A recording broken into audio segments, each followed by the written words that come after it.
Chapter 301. The stone annihilates the inner organs, all are slaughtered. Elder! The sudden change of events came without warning. No one expected that the gray-clothed man, who until then had been merely watching from the sidelines, would suddenly run away. Not only was Ma Gu, who had always been on guard, taken aback, the disciples of the Flowing Cloud sect were even more astonished. They fought so desperately, facing Ma Gu's fearsome saber technique without falling back. Wasn't it all because the elder was behind them providing support? Because they knew that once they were defeated, the elder would truly take action. By then, even if Ma Gu were formidable, he would surely be no match. The gap between the internal organ realm and the muscle-bone realm could not be bridged by saber technique alone. But now the elder had fled without fighting? For a moment, the disciples of Flowing Cloud sect still in combat found it unacceptable. Think you can get away? Lu Qing let out a light chuckle. His fingers flexed and flicked. With a whistling sound, a pebble tore through the air, heading for the already fleeing gray-clothed man dozens of feet away. In an instant, it had reached his back. What? The fleeing gray-clothed man felt an extreme sense of danger rise in his heart and, with no time to think, he violently threw himself to the side in a roll, narrowly avoiding the pebble. Boom! The pebble struck the ground of the official road, and the tremendous force blasted a crater in the earth. The gray-clothed man's pupils contracted sharply. A mere pebble had such devastating power. If it had hit his body, what then? However, before he could feel relieved, the next moment his body suddenly trembled and in disbelief, he lowered his head to look at himself. Then he saw that his chest had been pierced by a large hole, running front to back, his heart already shattered to pieces. And at this time, the second whistling of air currents only then reached his ears. The gray-clothed man raised his head, his eyes full of incredulity as he looked at Lu Qing. With a feigned attack, your hidden weapon skill has reached such a level that the stones you throw are faster than sound. You are definitely not just in the Qi blood realm. Such hidden weapon mastery, even a true grandmaster of hidden weapons would be no better than this. Who on earth are you? Although his heart was destroyed, the strong life energy of the internal organ realm meant that the gray-clothed man did not die immediately. With his last breath, he struggled to understand Lu Qing's true identity, for without this knowledge, he would not rest in death. A man about to die need not ask so many questions. Lu Qing, however, had no interest in answering a scoundrel's questions. He flicked his finger again, and another pebble flew out, piercing through the gray-clothed man's brow. Struck by this fatal blow, the gray-clothed man could no longer hold on. His body shook violently, and he fell backward onto the ground, lifeless. But before dying, his wide-open eyes conveyed his inner unwillingness and fear. Elder! Seeing an elder with small success in the internal organ realm die like this, and even more so by a few seemingly ordinary pebbles, the remaining disciples of the Flowing Cloud sect couldn't help but be terrified. Their courage shattered, and the look in their eyes as they turned to Lu Qing was filled with horror. Had it not been for Ma Gu and his disciple keeping them firmly in check, unable to break free, they would have fled in all directions immediately. But with their minds in turmoil, the will to fight of the Flowing Cloud sect disciples inevitably plummeted, and the martial arts they wielded became disorganized. Such a glaring opening was naturally not missed by Ma Gu and Wei Ziyan. Their deadly moves came in quick succession, and like slicing up vegetables, they killed all the remaining Flowing Cloud sect disciples. Everything happened in just a dozen breaths, and when the official road returned to calm, it was covered with corpses and soaked with blood. Looking at this tragic scene, old Dr. Chun merely sighed and said nothing more.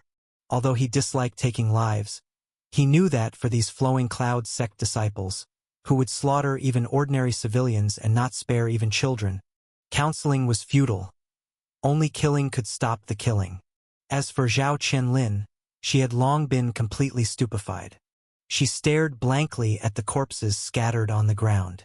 Somewhat in disbelief, those Flowing Cloud sect disciples, who had brought her endless despair with their ferociousness, had actually been slain cleanly by Ma Gu and his companions in the blink of an eye. One must know those were over a dozen martial artists of the muscle-bone realm. Especially that man in gray clothes, who was an even more powerful martial artist of small success in the internal organ realm. Even her master had previously been wounded by his sword.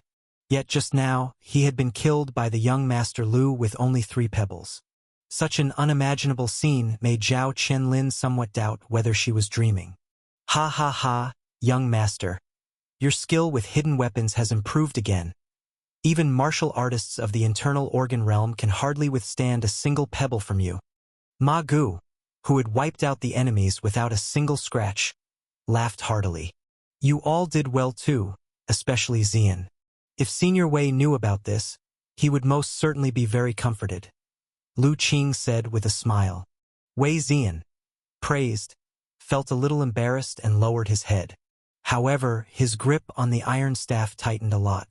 At the same time, he was also very excited in his heart.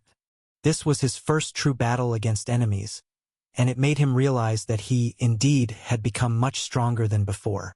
Little Yen, have you dressed Sister Zhao's wounds? The elder doctor asked at this moment. Wrapped up. Little Yan's voice came from inside the carriage. Then good. Ah Qing. Get ready, we're going to the town. Yes, master. Lu Qing and the others moved the corpses blocking the road, and the carriage started moving again. As for those bodies, they could only be left behind for now. Elder Dr. Chun was worried about the townspeople and had no time to waste on handling the corpses. Elder Dr. Chun, are we going to the town?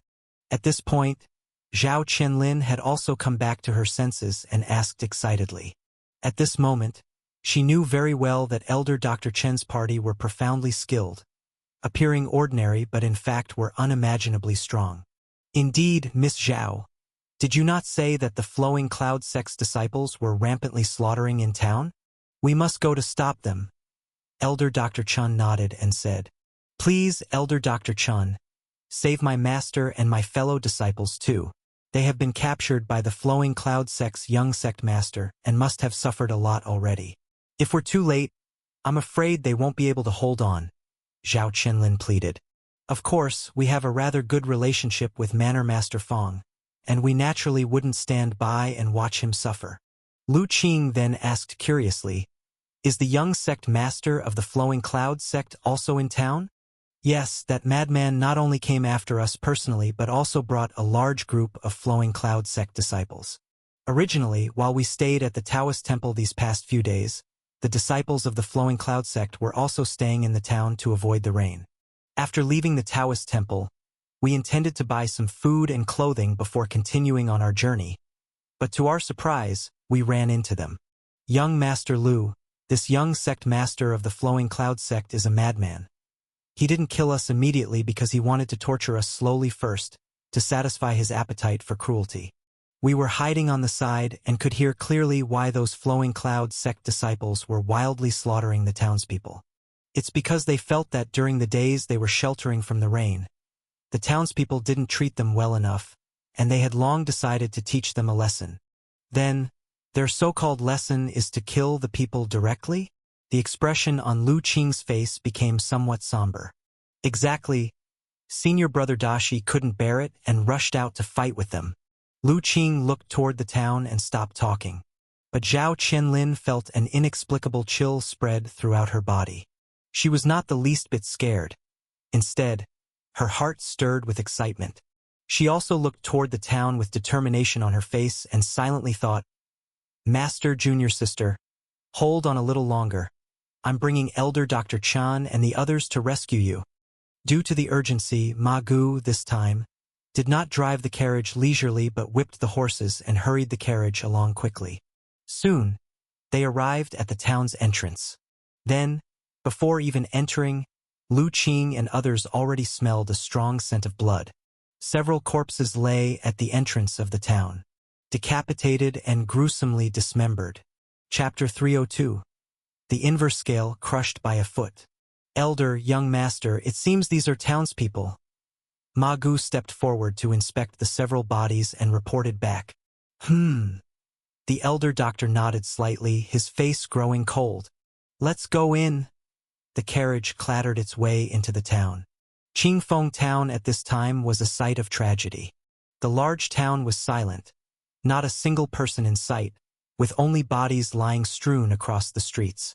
Splashes of red blood were everywhere, some already darkening. Such a scene, akin to hell on earth, only made the elder doctor's face grow increasingly grim. Fortunately, he could sense that within the houses on both sides of the street, there were still many living people, all hiding in corners, afraid to emerge. Knowing that those flowing cloud sect disciples hadn't truly slaughtered the whole town, his heart relaxed a little. But the elder doctor's expression remained severe as his gaze fell upon the tallest building in town, his eyes icy and sharp. His innate realm divine soul sensing told him that the flowing cloud sect disciples had not left. They were still in the town. Elder Doctor, that's the town's only tavern, Qingfeng Building, Zhao Qianlin explained. Let's head over there, the elder doctor said indifferently. But Lu Qing knew that his master was truly enraged this time. The carriage immediately made its way in that direction. Approaching Qingfeng Building, they could hear the sound of whipping from inside, along with bursts of arrogant laughter. "Ha-ha, scream. Let's see you scream now. Aren't your bones tough? How come you can't bear it after just a short whipping? You should know, your master took well over 100 lashes and never passed out, and those 2 junior brothers of yours also withstood dozens before succumbing and fainting. How come you are so useless?" A brash voice echoed from inside the building. Strangely, though, there were sounds of whipping but no screams of agony. "Very well, a tough one, huh? Guards, bring out that wretched girl. Let's see if he can still play mute when the little sister he treasures most is being desecrated before his very eyes." The arrogant voice rang out again, and several screams followed. At the same time, an utterly enraged roar erupted. "Scoundrels! Let go of my junior sister! Let go of Rower!" A feeble voice was also shouting. "Elder Dr. Chan. That's my master, senior brother Dashi, and my junior sister." Zhao Qianlin's face turned pale upon hearing this. "Ma Gu!" the elder doctor called sternly. Understanding the cue, Ma Gu cracked his whip and instantly sped up the carriage. Naturally, such commotion drew attention. At the entrance to the tavern, 2 disciples from the Flowing Cloud sect guarding the door saw a large carriage charging towards them and immediately drew their weapons, yelling, "Stop! Who are you? Don't stop, and we'll cut you down." Nonsense! As Ma Gu brought the carriage to an abrupt halt before Qingfeng Building, he took advantage of the forward momentum, leaping out with a long sword, not even drawn from its sheath, merely tapping twice with the scabbard, and the 2 guarding disciples' chests collapsed, spurting blood as they crashed into the tavern. Being assigned to guard the door meant these disciples weren't highly skilled in their cultivation, and with Ma Gu's current strength, he dispatched them effortlessly with a couple of strikes. "Who goes there?" This abrupt development naturally alarmed the people inside. People immediately wanted to step out to see what was happening, but just as 2 disciples tried to emerge, Ma Gu kicked out twice in rapid succession, sending them flying back before they could properly look, crashing with a din as they likely knocked over numerous tables and chairs. Amidst the successive disturbances, a sudden silence fell inside the building. Within this silence, Lu Qing and his companions stepped into the tavern. As soon as they entered, they saw a figure tied up with hands behind his back, bloody throughout, not a single part of his body unharmed, lying weakly on the ground yet still wearing an expression of rage.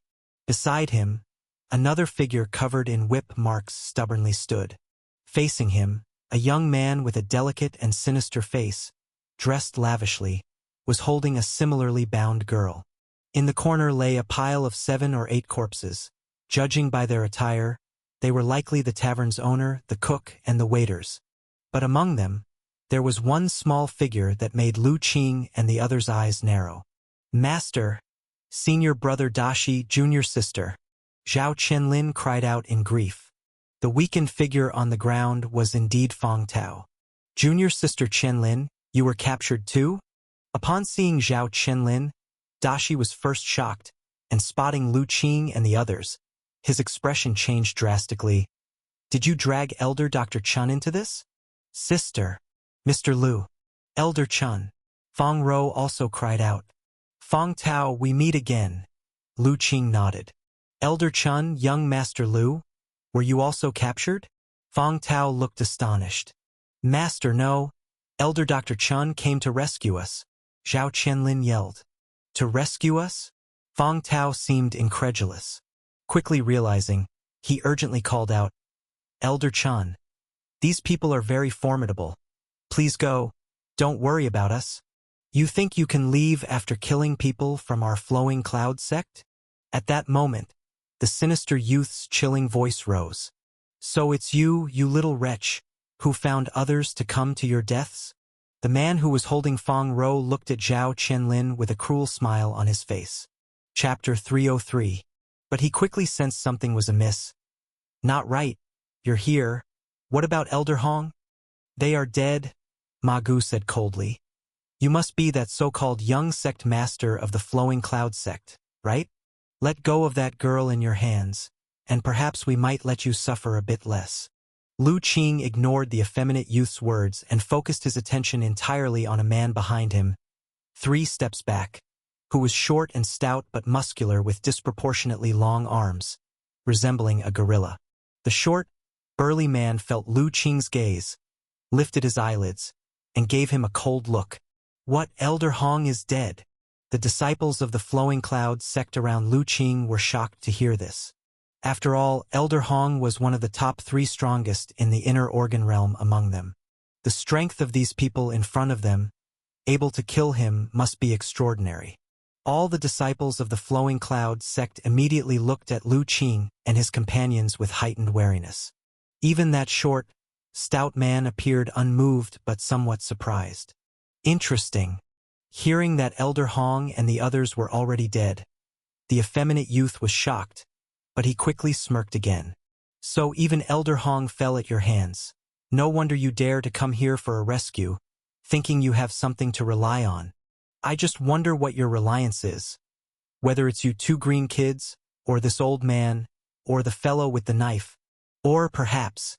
The effeminate youth scrutinized Lu Qing and his companions one by one, and when his gaze landed on little Yen holding little Li, his eyes suddenly shone with bright light. There is such a spirited and adorable girl in the world. The eyes of the effeminate youth, fixating on little Yen, displayed a disturbingly lascivious glare. The evil in that gaze scared little Yen into hastily hiding behind Zhao Qianlin. You've done well, bringing such a fine girl. Just hand her over to me, play nice, and perhaps I might consider forgiving you for challenging the Flowing Cloud sect.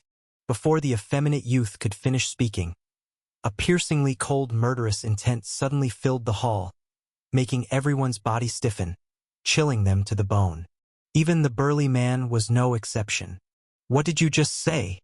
Lu Qing's voice rose, brimming with deadly chill. Be cautious, young sect master. The previously calm burly man, like a wasp stung on its tail, suddenly jumped up, guarding in front of the effeminate youth with raised palms. His face filled with caution, staring at Lu Qing. At that moment, the effeminate youth regained his senses. Despite being shocked by the intense killing intent Lu Qing could exude, seeing the burly man in front of him returned a sense of security to him. Looking at Lu Qing, he unleashed a cruel smile. I said, if you hand over that girl. Boom! The effeminate youth was cut off mid-sentence, as the floorboards under Lu Qing's feet burst apart. He lunged forward. Sir, let's talk this over. The young sect master didn't mean that. The burly man, sensing the overwhelming aura unleashed by Lu Qing, was terrified and started shouting, Get lost! However, what answered him was Lu Qing, who had already pounced forward, delivering an extremely fierce punch. This boxing! Feeling the punch from Lu Qing, overwhelming like a collapsing pillar, the burly man's heart trembled, and his eyelids twitched. Despite not understanding how Lu Qing, who had earlier seemed to only have the strength of the Qi blood realm, could unleash such a terrifying force. But the burly man knew it was too late to say anything now. Lu Qing's punch was too terrible. If he couldn't catch it, not just him, but even the young sect master behind him would be blown to death with one punch. Ah! At this critical moment of life and death, the burly man unleashed all his potential, his chi blood bursting forth. His already robust arms swelled in an instant, their color turning a deep red and doubling in size, acting like two iron gates dead set on shielding his front, securing every vital spot on his body.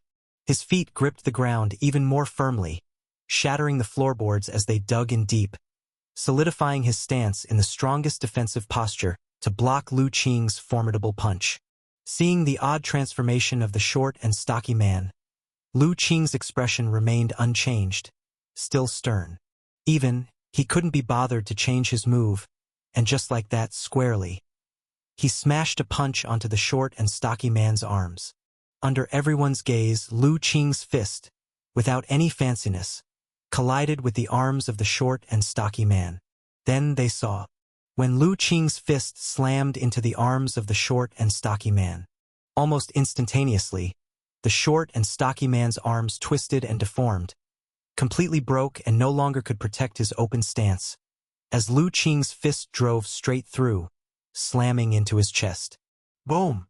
With a solid punch, Lu Qing's power, without any reservation, erupted onto the body of the short and stocky man.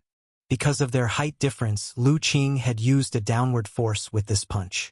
What resulted was that the short and stocky man was not blown away by the punch, but was firmly nailed in place. Under the surging power unleashed, the spot where the short and stocky man stood sunk in directly, and the powerful shockwaves utterly ravaged the wooden floor of the entire tavern hall.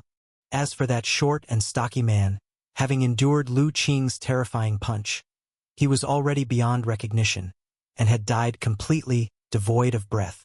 Silence, utter silence. Everyone in the tavern, wide-eyed and horrified, stared at the scene, including Fang Tao and his disciples, who were completely stupefied.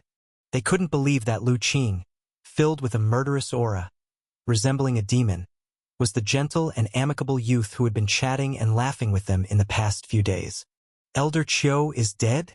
The effeminate young man, who had been thrown to the ground by the shockwave, dumbfoundedly looked at the deep pit, at the twisted corpse of the short and stocky man. He couldn't accept that Elder Qiu, who had the strength of a martial arts grandmaster and ranked among the top 5 elders in the entire Flowing Cloud sect, couldn't even catch a single punch and was killed by that youngster. Thump, thump, thump. In the haunting silence, Lu Qing took steps toward the effeminate young man. Standing before him, towering above, he looked down at him indifferently. Say that again. What were you planning to do just now? The effeminate young man shuddered back to his senses. Looking at Lu Qing standing before him, feeling the dreadful killing intent emanating from him, he yelled loudly and hastily scrambled backwards. Someone, come quickly and protect me. Sect young master. Several disciples of the Flowing Cloud sect instinctively moved forward.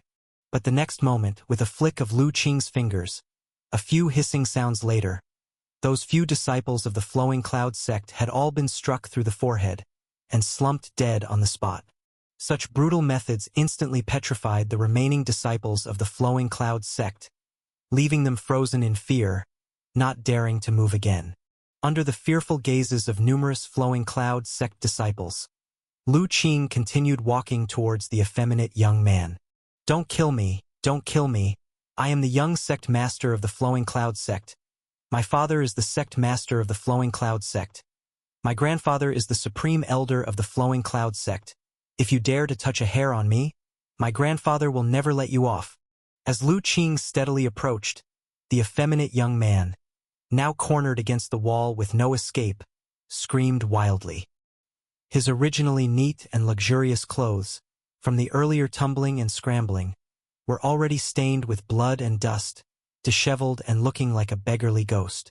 Gone was any trace of his previous unrivaled, arrogant demeanor. However, his threats couldn't make Lu Qing pause even half a step. Walking slowly up to the effeminate young man, Lu Qing looked at him coldly, slowly lifting his foot. Feeling the killing intent radiating from Lu Qing, the effeminate young man knew that Lu Qing would not let him go. His face revealed a look of deep resentment, staring fixedly at Lu Qing. You lowborns dare to kill me? My grandfather is an elder of the innate realm. If I die, not just you, but even your family members, your clan, and even everyone in this town, must be buried with me. Bang! Amidst the cursing of the effeminate young man, Lu Qing stamped down, directly smashing his head into his chest, resulting in his instant death. Chapter 30 For all slaughtered will hard to calm. In the tavern there was dead silence. Seeing Lu Qing stomp the effeminate young man to death, all the surviving disciples of the Flowing Cloud sect trembled in their bodies. Fong Tao and his disciples were similarly scared out of their wits. Even Ma Gu and Wei Zian were somewhat taken aback, startled by the killing intent emanating from Lu Qing. However, they also knew why Lu Qing was so enraged. Little Yen was Lu Qing's Achilles' heel, and the fact that the young sect master of the Flowing Cloud sect dared to speak disrespectfully to her and harbor such filthy thoughts was no different from seeking death. Not to mention the tragic circumstances they had encountered along the way had already accumulated a lot of anger in Lu Qing. It would have been abnormal if he didn't want to kill him. It was just that the cruel methods chosen by Lu Qing caught them off guard. After all, little Yen was still there. Fortunately, little Yan's eyes were covered up in time by the elder doctor. Otherwise, who knows whether the little one would have nightmares tonight. Looking at the disfigured effeminate young man, all the Flowing Cloud sect disciples started to shake. They were filled with immense fear in their hearts. Not only were they shaken by Lu Qing's ruthlessness, but they also knew that with the death of the young sect master, the Flowing Cloud sect would experience an upheaval. The sect master and the supreme elder would definitely fly into a rage, and the whole of Yunzhou would be thrown into turmoil because of this event. And these disciples who had followed him, failing to protect the young sect master, were sure to bear the brunt of that anger. Thinking about the sect master's authority and methods within the sect on normal days, and the supreme elder's harshness, the hearts of all the surviving disciples of the Flowing Cloud sect trembled. But soon, they didn't have to worry about this problem anymore, because Lu Qing had no intention of sparing them. After crushing the effeminate young man underfoot as if crushing an insect, Lu Qing turned his gaze towards the remaining disciples of the Flowing Cloud sect. Snap! Swept by Lu Qing's dispassionate gaze, the remaining disciples of the Flowing Cloud sect shuddered. Those with weaker willpowers immediately fell to their knees. Young hero, spare our lives, please. All of this has nothing to do with us. It was the young sect master who ordered us.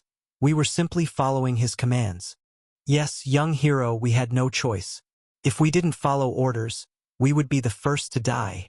We implore the young hero to judge wisely. Spare us this once, we dare not do it again. Looking at the Flowing Cloud sect disciples kneeling and begging for mercy, weeping bitterly, Lu Qing's facial expression did not change in the slightest. De Shi even started shouting angrily, "Bullshit! You scoundrels! When you were slaughtering those innocent villagers earlier, how loudly you laughed! We heard everything clearly from the sidelines. Young Master Lu, these dogs are not human. Don't let them deceive you." The pleading disciples of the Flowing Cloud sect froze. "I'm asking you, what's the deal with that little girl over there?" Lu Qing spoke faintly, his tone cold and icy. The few disciples of the Flowing Cloud sect were shocked, wanting to fabricate an excuse, but upon seeing Lu Qing's indifferent gaze, somehow their hearts felt a chill. It was all the young sect master's doing. He has a hobby of toying with young girls. That girl is the granddaughter of the tavern keeper. Today, the young sect master saw her, and then, the voice of the talking Flowing Cloud sect disciple grew lower and lower, but the content of his words was enough to make one's blood run cold. A beast. He's simply not human. Monster. Zhao Qianlin and Fang Rou were the first to curse out loud. Ma Gu and others showed faces filled with anger. Even the elder doctor had a hint of evil qi on his face. A scum like this could actually become the young sect master. Does your Flowing Cloud sect not supervise and discipline your heirs? Lu Qing said coldly. The young sect master is the sect master's son and the supreme elder's great-grandson. Who would dare to restrain him? Young hero, it was the young sect master who ordered us to kill the people of the town. The young sect master has always been capricious, cruel, and bloodthirsty. Anyone who disobeys his will would be tortured by him in madness. Cutting off hands and feet is a trivial matter. A more severe punishment would even affect our families. We really didn't dare to disobey. Please, young hero, give us a chance to reform. The remaining disciples of the Flowing Cloud sect once again started kowtowing to Lu Qing. You want a chance. But who gave those dead villagers outside another chance to live? Lu Qing looked at the disciples of the Flowing Cloud sect whose foreheads had been broken from kowtowing, their faces showing a trace of mockery.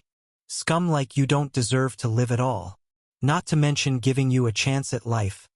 Allowing you to die easily would be my greatest act of mercy. Run! Kneeling disciples of the Flowing Cloud sect, upon hearing the first half of Lu Qing's words, already felt a sense of foreboding. By the time they heard everything, they were even more horrified, and immediately someone bellowed. All the disciples began to scatter and flee. In an instant, more than a dozen disciples of the Flowing Cloud sect started escaping in all directions, rushing toward the tavern's doors and windows. Those with a quick wit even went straight for the injured Fang Tao and others, intending to take them hostage. Figures. A dog can't change its habit of eating shit. Lu Qing wasn't surprised at all by these actions. As the Flowing Cloud sect disciples were fleeing, he too produced a handful of pebbles in his hand. Swoosh! With a flick of Lu Qing's wrist, a dozen pebbles scattered in the air like a celestial maiden dispersing blossoms, flying in all directions. Then, with muffled thuds, sprays of blood splattered everywhere.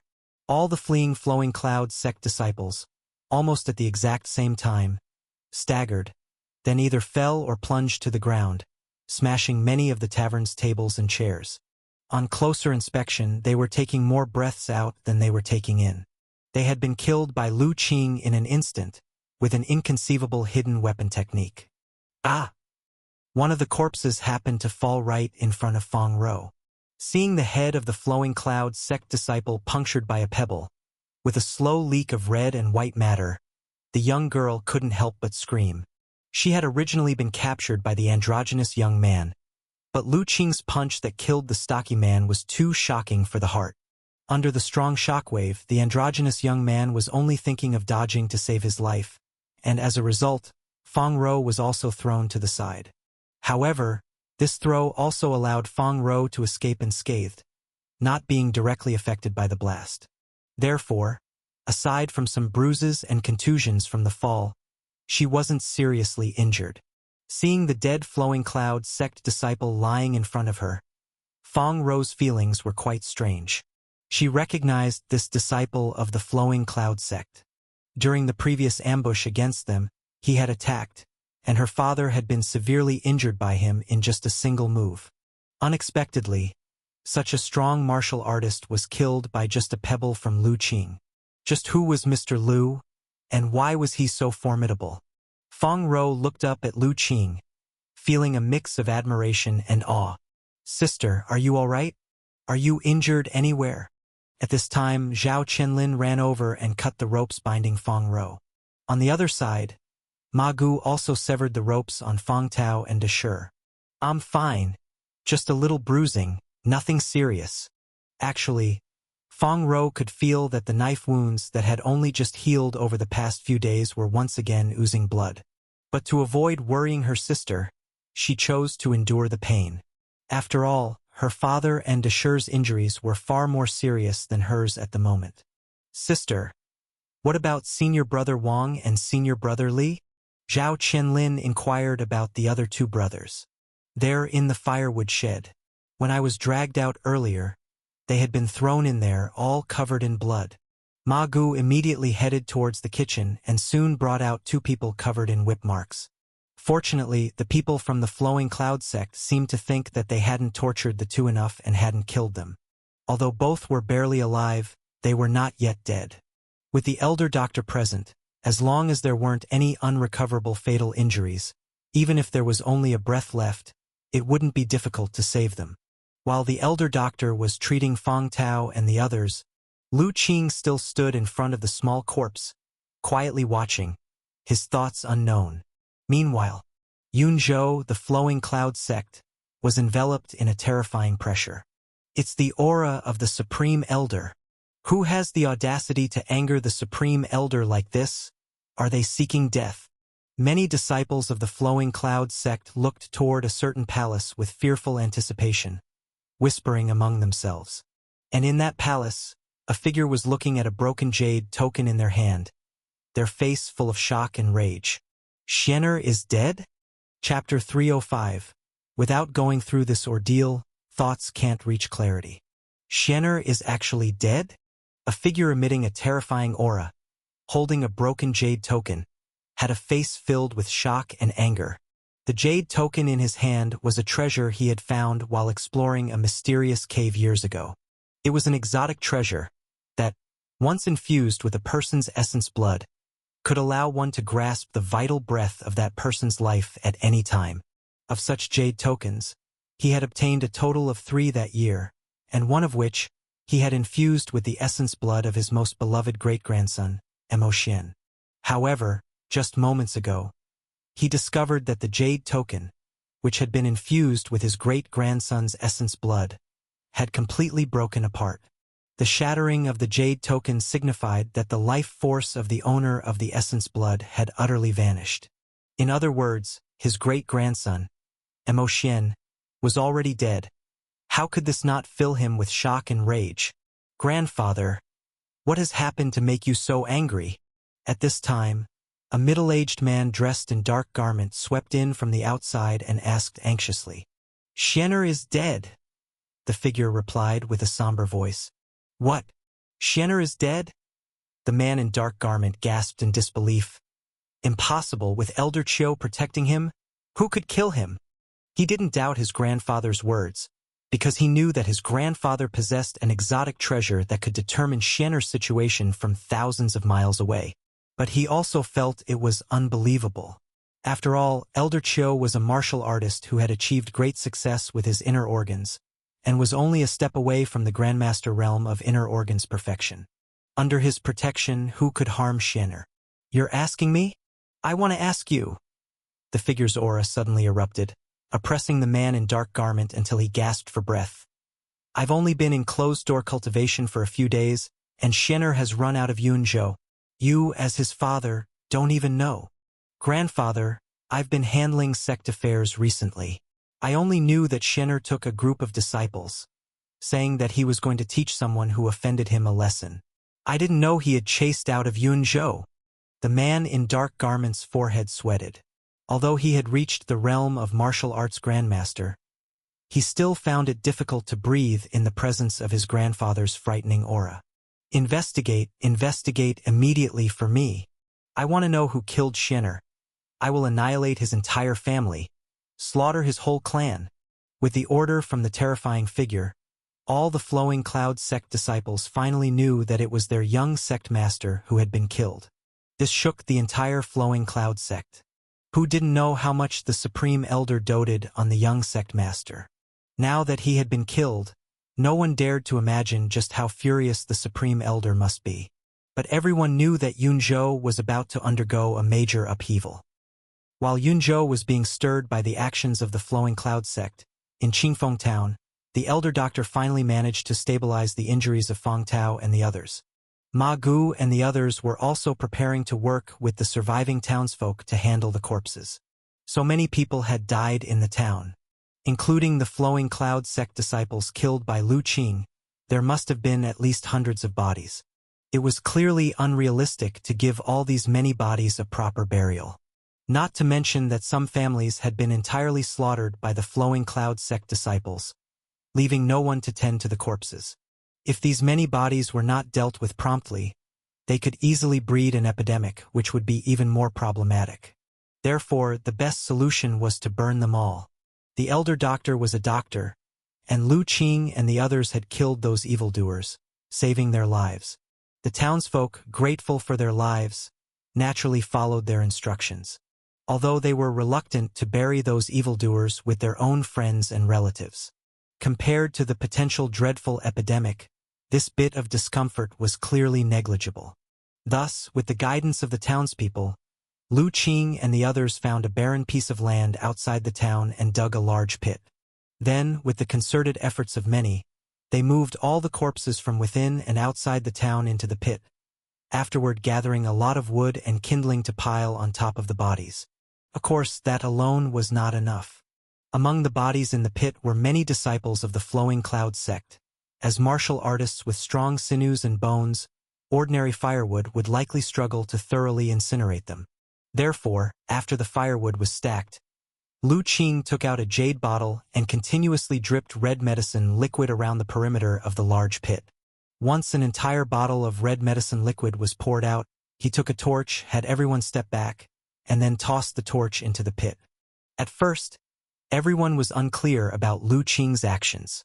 However, when the torch fell into the pit and flames shot into the sky, everyone felt the scorching wave of heat and was struck with horror.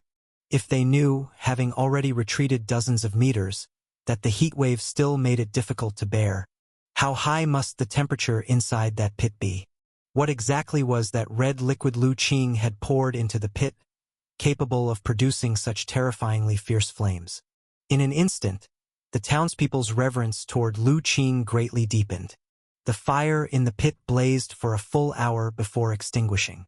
When the temperature at the edge of the pit finally started to drop, and people approached to inspect, they saw nothing left in the pit but ashes, not even a single piece of bone remaining. They even observed that the edges of the pit had some mud and sand that had been directly melted into a glaze-like substance. Beyond the townspeople's astonishment, there was also a great sense of relief. It was clear that, burned like this, it was impossible for a plague to breed. For their town, this was a stroke of luck amidst misfortune. Otherwise, if a plague were to break out, they would all have to abandon their homes and flee, leaving the land that their ancestors had lived on for generations. The next steps were simple.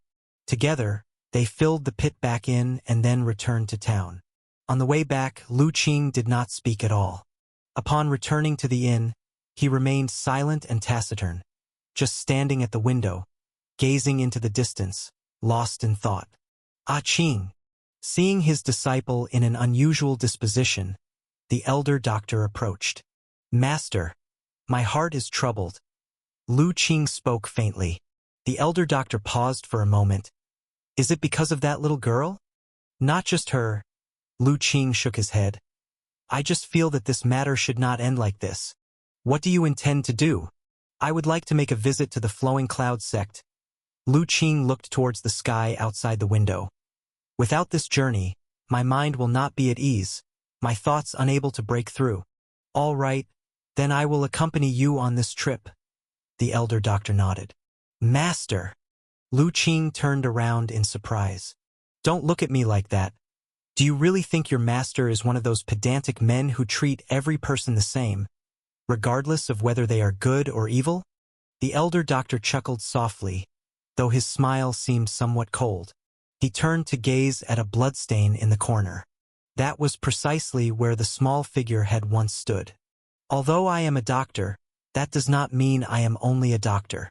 Chapter 306. The lesser physician heals people, the greater physician heals the world. Watching his master's retreating figure, Lu Qing felt somewhat stunned. Previously, why did he bother arguing to make those Flowing Cloud sect disciples confess their own misdeeds? Actually, it wasn't because he wanted to know the answer. He, with his superpower, didn't need to go through such roundabout ways to gather information. In fact, he raised the question for his master and the others to hear. Otherwise, Lu Qing wouldn't have bothered with such futile efforts and would have already slaughtered that bunch of scum. Now it seems, the master too was utterly infuriated by what the Flowing Cloud sect disciples had done. "But master, this way, our journey to Central State might be delayed quite a bit," Lu Qing said. "It doesn't matter. It's just taking a detour. Central State isn't going anywhere. It won't run away. As long as we're determined, we will eventually get there." Old Dr. Chun replied indifferently. Lu Qing fell silent for a moment, then smiled. "Well then, master, let's go and make a breakthrough at Flowing Cloud sect. Speaking of which, sect leader Fong once mentioned that Flowing Cloud sect seems to have more than one innate realm expert. At that time, I'm afraid we'll have to rely on you, Master. Less cheek. Old Dr. Chun first scolded with a laugh. Then he continued, however, as long as the Flowing Cloud sect's innate realm experts haven't reached the great success of the innate realm, your master should still be able to hold them off.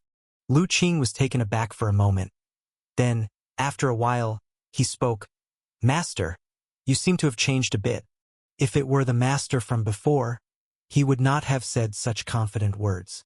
These past years, I have been constantly studying the Green Bag Medical Scripture by the Medical Saint. Do you know why? Old Dr. Chen asked. Disciple doesn't know. Lu Qing was also a bit puzzled.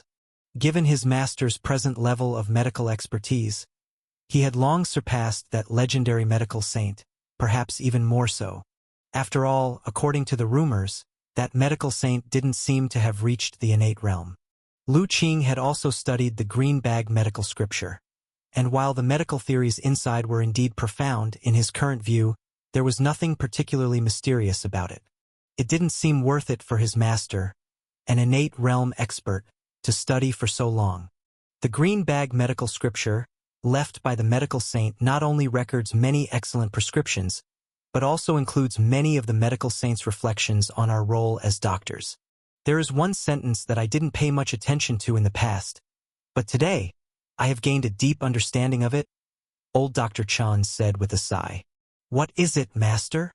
The medical saint once said in the Green Bag Medical Scripture that doctors who treat illnesses and save lives are mere physicians, but those who can cure the ways of the world and save all the people are truly great physicians.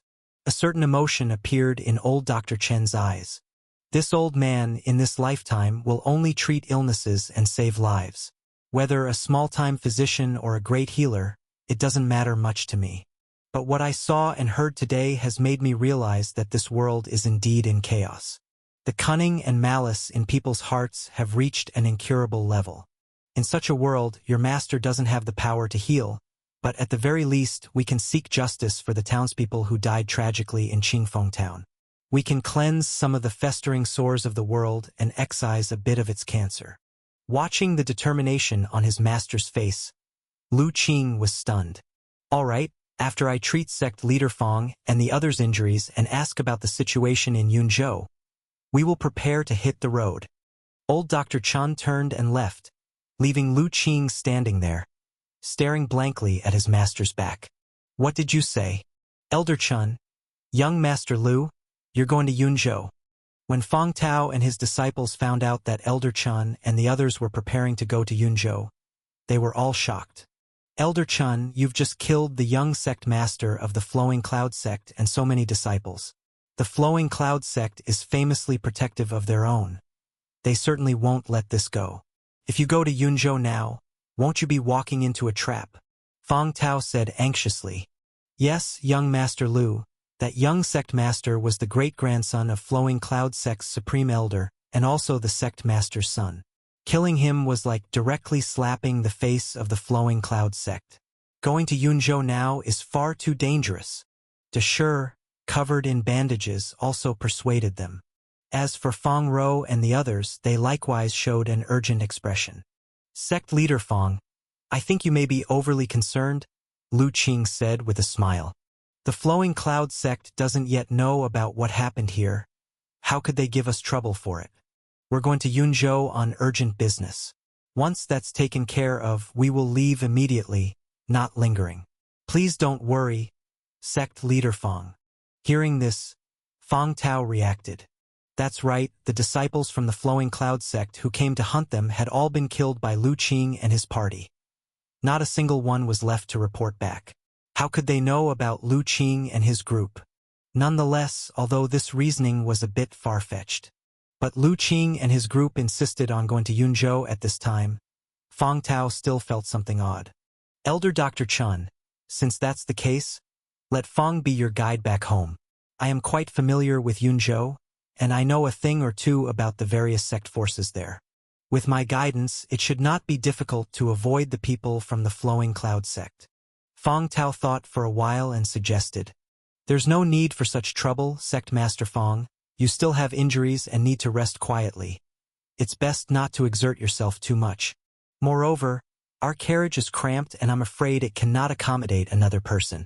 Sect Master Fong, you just need to help us by marking out the locations of those sect forces in Yunzhou so that we can be prepared and avoid any unnecessary conflicts. Upon hearing Lu Qing's request, Fong Tao finally began to believe that they indeed had pressing matters to attend to in Yunzhou. Since it was so, he naturally could not dissuade them any longer, so he drew a simple map, marking out the main sect powers in Yunzhou, and explained it to Lu Qing and the others. Young Master Lu, in Yunzhou, there are 3 major sects with formidable power. These 3 sects, because they have innate realm ancestors within, are difficult for the state mansion to control. Amongst the 3, the Flowing Cloud sect is the most domineering in their actions, and now that you have killed their young sect master, if you encounter disciples of the Flowing Cloud sect in Yunzhou, please do all you can to avoid them and not come into conflict. Now Fong Tao knew that Lu Qing and his companions were profoundly skillful and astonishingly powerful. Given the strength that Lu Qing had exhibited before, even if an ordinary sect were to mobilize its full force, they would likely be unable to harm them. However, the 3 major sects were different. They had innate realm elders within them, and in addition, the immense power they wielded. No matter how powerful Lu Qing and his friends were, it would be difficult to provoke such behemoths. It was still better to avoid them as much as possible. Thank you, Sect Master Fong. Lu Qing put away the map. Then we shall take our leave. You should rest here and recover. Master has already left medicine and prescriptions. Just take the medicines regularly, and your body will recover before long. Upon hearing that Elder Doctor and the others were leaving, the surviving townspeople of Qingfeng Town could not sit still either and all came out to see them off. Elder Doctor, young master, it's thanks to you that we killed those evildoers and were able to survive this ordeal. Such kindness we people of Qingfeng Town will never forget. This old man has nothing to repay you with, but please take this grain and flour with you. An old man, his body slightly trembling, handed Elder Doctor and the others a basket. Beside him, there were 2 children, a boy and a girl, only about 5 or 6 years old. And behind them, a large group of townspeople stood, also holding various items in their hands. There's no need for this, old man. Elder Dr. Chun initially refused the old man's offerings. Looking at the crowd behind, he raised his voice and said, "Please take your things back, everyone. Our carriage lacks neither food nor space to carry so much." Qingfeng Town had suffered a great disaster and lost many people. In the days to come, life would certainly be difficult. The things they had brought out could be their sustenance for survival, so naturally, Elder Dr. Chun did not wish to accept them. The townspeople still wanted to persuade, but under the firm refusal of Elder Dr. Chun, they eventually had to take back their offerings. After all the refusals, Elder Dr. Chun looked at the townspeople on the street and said, "Everyone, in the days to come, if anyone asks about our whereabouts, just tell them straight away that my apprentices and I have gone to Yunzhou. There's no need to conceal this on our behalf, but I urge you all, remember not to act recklessly." After speaking, he got into the carriage amidst the astonished looks of the crowd. "Drive!" Ma Gu cracked the whip, and the carriage slowly moved toward the edges of the town. "Kneel to send off our benefactors." As the carriage was more than 10 yards away, the old man at the front suddenly knelt down with his grandchildren, kowtowing deeply. His grandchildren, not fully understanding what was happening, instinctively mimicked their grandfather, joining in the kowtowing. "Kneel to send off our benefactors." With the grandparents and children leading the act, it was as if a switch had been flipped. In a flash, the townspeople on the streets also kneeled en masse, bowing in the direction that the carriage departed. Such an emotionally stirring scene completely stunned Fong Tao and his apprentices. After a while, as the carriage disappeared from sight and the townspeople gradually stood up, Fong Ro spoke with some confusion. "Father, what did Elder Dr. Chen mean by what he said before he left?" Fong Tao, who had still been immersed in emotion, upon hearing this question and recalling what Elder Dr. Chen had said, was suddenly shocked and blurted out, "No good. Elder Dr. Chen and his party are not really going to Yunzhou for urgent matters. They are trying to lead away the people from Flowing Cloud sect to prevent them from bringing further disaster to the town. Chapter 307. The Method of Consuming Qi. Dad, what did you say? Fang Rou looked towards her father. Deshir and Zhao Qianlin as well looked on in confusion. I said Elder Dr. Chun and young Master Lu and the others in going to Yunzhou aren't actually going to conduct any important matters. Instead, they are showing up deliberately to lead the people of Flowing Cloud sect away in order to prevent them from coming to investigate later, which could once again bring disaster to the people of Qingfeng Town and pursue us. Then, isn't that very dangerous for Mr. Lu and the others? Fang Rou's face suddenly turned pale. Fang Tao's face also looked unsightly as he became annoyed. No wonder I always felt something was strange before. I should have dissuaded them. Master, Elder Dr. Chun and the others haven't gone far. Should we chase after them now and stop them? Deshir said anxiously. He couldn't bear to watch his benefactors put themselves in such great danger.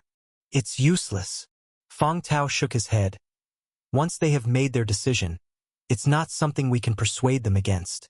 Do you think young Master Lu is the kind of person who would change his mind easily? Remembering Lu Qing's resolute and decisive manner from before, everyone fell silent. With Lu Qing's extreme strength, his will was undoubtedly far stronger than ordinary people. Such a person would not easily waver in his decisions. Then, Dad, are we just going to watch as Mr. Lu and the others enter Yunzhou? Fang Rou said unwillingly. That's the only way. Elder Dr. Chun and the others clearly do not want Qingfeng Town to suffer any more calamities. Such an act of benevolence. Even if we caught up to them, what reason could we have to dissuade them? Sighed Fang Tao. Fang Rou and the others didn't know what to say for a moment. They just looked in the direction Lu Qing and the others had left, their expressions extremely complex. There was admiration, but also shame, and even more so, worry.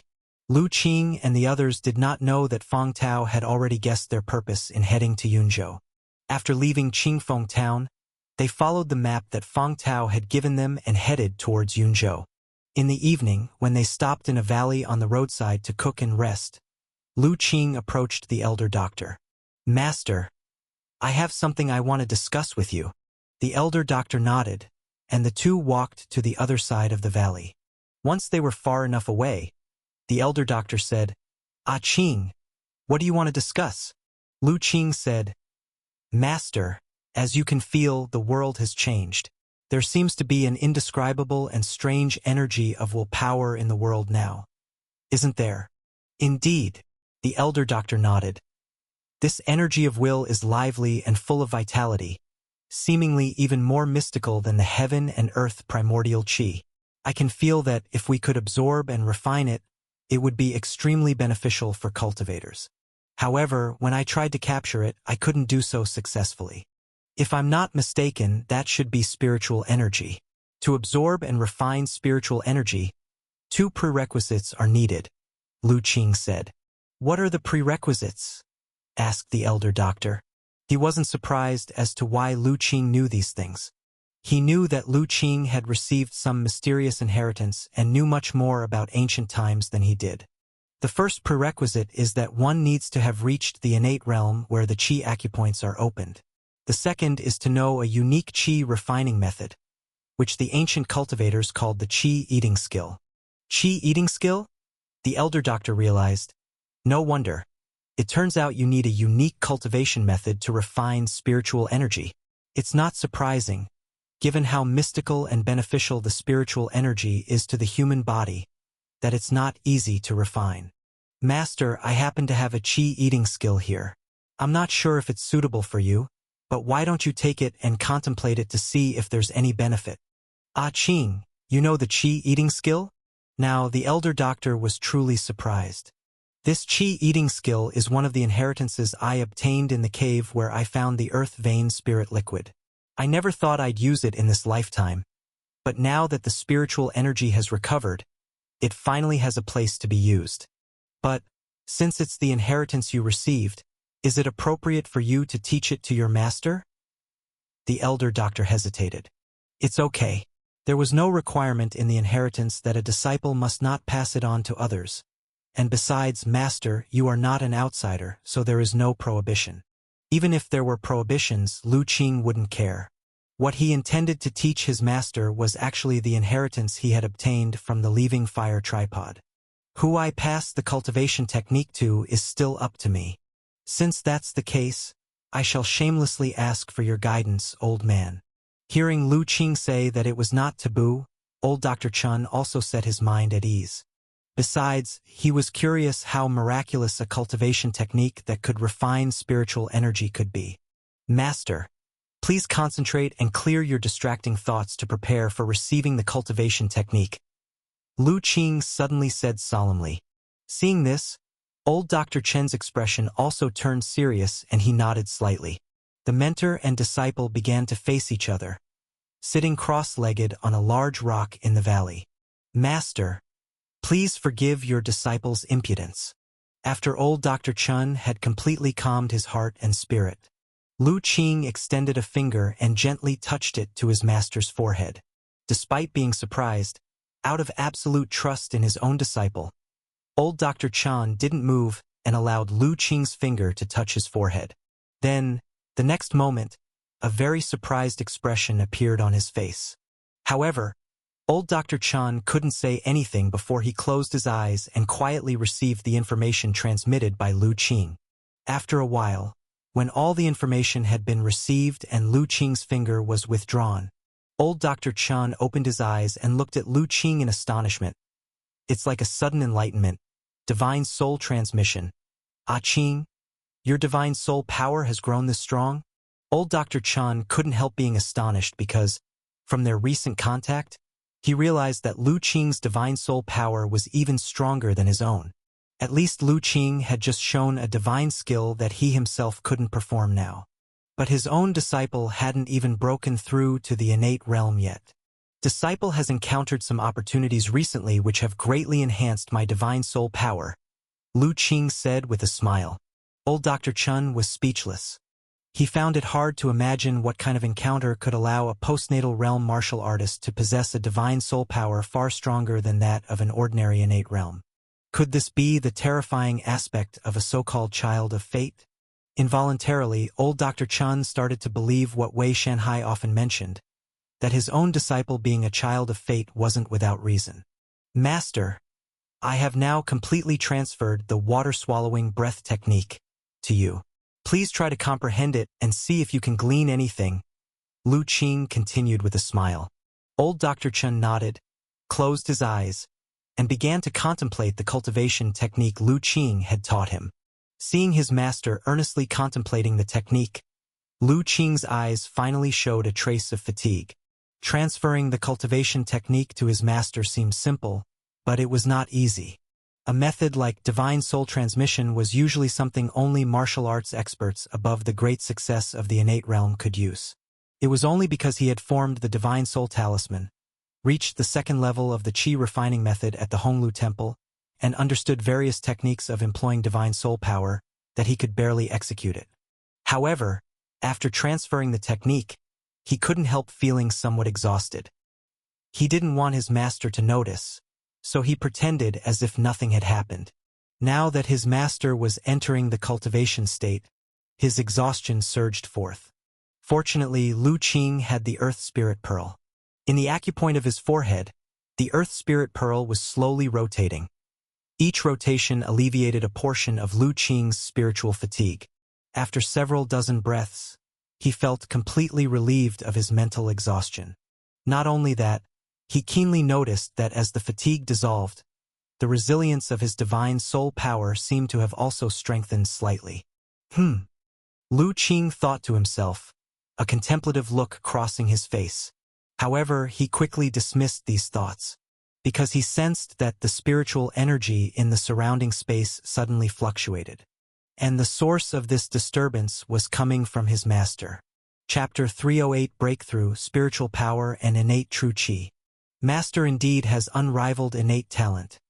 He has gained some insight into the Li water-swallowing skill so quickly.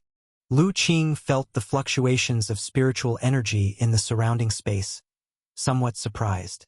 The Li water-swallowing skill was specially chosen by him from the Li Hua sex heritage, and it should be the most suitable qi-eating skill for master. Li means fire, and Li water represents the combination of fire and water. This is a qi-eating skill that cultivates both elements together. It just so happened that master had previously grasped the meaning of water and fire coexisting, with both water and fire types of innate true qi within him. Practicing this Li water-swallowing skill couldn't be more appropriate. After a while, the spiritual energy in the surrounding space fluctuated and then returned to calmness. The elder doctor opened his eyes, filled with amazement. "Master, how do you feel?" Lu Qing asked eagerly. This qi-eating skill is indeed mysterious, and it follows the paths of the meridians and acupoints for circulation, which compared to the martial arts way of refining heaven and earth primordial qi, is much more intricate, the elder doctor said. True, the qi-eating skill on the path of qi refinement indeed surpasses the innate method of martial arts. Lu Qing nodded in agreement. Although the martial arts innate method also involves absorbing and refining heaven and earth primordial qi to strengthen oneself, its refining method is more about straightforward and forceful expansion and contraction. The absorbed primordial qi enters directly into the qi acupoint, and the martial artist uses the force of the divine soul to refine it bit by bit, turning it into their own power. The qi-eating skill is different. After the spiritual energy enters the body, it does not go directly to the qi acupoint but first travels through the meridians, circulates the circulation, and then settles in the dantian energy point to be slowly refined into one's own spiritual power. The two methods seem only to differ by the circulation step in the qi-eating skill, but it is this very step that creates a significant difference between the two cultivation methods. The circulation involves various meridians and acupoints in the human body. These are mysterious and expansive with an extremely complex system. It can be said that the various qi-eating skills of cultivators are so different in efficacy because they traverse different meridians and acupoints when refining spiritual energy during circulation. The path of meridians and acupoint circulation, even to us in the innate realm, is extraordinarily mysterious and difficult to comprehend. It is unexpected that the ancients had already thoroughly researched it and were able to create such mysterious qi-eating skills. The wisdom of the ancients is truly profound and inscrutable, the elder doctor exclaimed. "Master, we don't have to be so harsh on ourselves," Lu Qing said with a smile.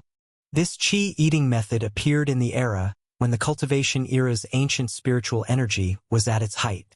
In that era, great divine power individuals capable of flying and burrowing were numerous, and under their broad vision, creating cultivation techniques would naturally be much easier than in our era. Now that spiritual energy is recovering, if we live long enough and ponder slowly, perhaps we can create cultivation methods like these. This makes sense, the elder doctor nodded.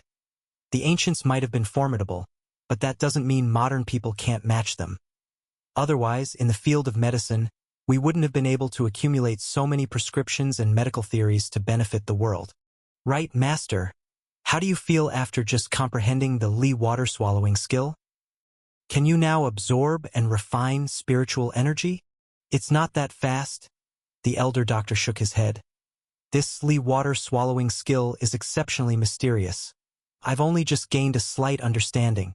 To truly enter its threshold, I'm afraid I will need a few more days of reflection. Being able to enter its threshold in just a few days is already very fast. Your talent is truly impressive, Lu Qing said sincerely. This is a cultivation method, and to have some insight upon first contact signifies that master's comprehension abilities are indeed extraordinary, even in the cultivation era. Now even my teacher is joking with me, the elder doctor chided with a smile. Elder doctor, Brother Lu Qing, dinner is ready. While the master and disciple were talking, Ma Gu's voice came. All right, let's go eat, the elder doctor said. Lu Qing nodded, and both master and disciple jumped down from the large rock and walked towards the carriage. After dinner, as the sky had already darkened, Lu Qing and his companions simply set up tents, preparing to spend the night in the forest. After pitching the tents, the elder doctor went to rest first, continuing to ponder and meditate on the Li water-swallowing skill. Lu Qing and Ma Gu, along with a few others, gathered around the campfire and struck up a conversation. Brother Lu Qing, I looked at our itinerary, and in at most 2 days we'll be able to enter the boundary of Yunzhou, which is the territory of the Flowing Cloud sect. What do you plan to do? Ma Gu asked. There's no need to do anything, Lu Qing replied. We'll just go directly to the Flowing Cloud sect following the location marked by Manager Feng. We're going to just barge in like that? Ma Gu was astonished. Yes. Ma Gu took a deep breath. A few moments later, he could only give a wry smile. That's so like you, Brother Lu Qing.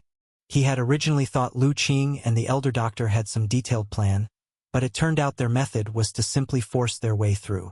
However, recalling that Lu Qing, when he was only in the Qi blood realm and had just started martial arts training, had dared to venture alone into Happy Village and annihilated it, Ma Gu felt reassured. This was indeed Lu Qing's typical approach. Thinking of this, Ma Gu felt his blood start to boil. He too was very displeased with the actions of the Flowing Cloud sect. Their massacre of commoners was no different from that of evil sects. The idea of teaching the Flowing Cloud sect a lesson was quite refreshing to consider. As for Wei Ziyan, young and vigorous, having just proven his strength, fear was something he knew even less about. Chapter 309. Knowing they were about to pick a fight with a major sect, excitement was all they felt. After all, if the sky were to collapse, Lu Qing and the Elder Doctor would bear it. All he had to do was follow along. This was also the instruction given by their ancestor when they set out. After chatting for a while, everyone went to rest. The night passed without incident. The next morning, after breakfast, Lu Qing and the others started on their journey again. For the next 2 days, the carriage hastened along the road. Luckily, none of them were ordinary people. Even little Yen had an extraordinary physique.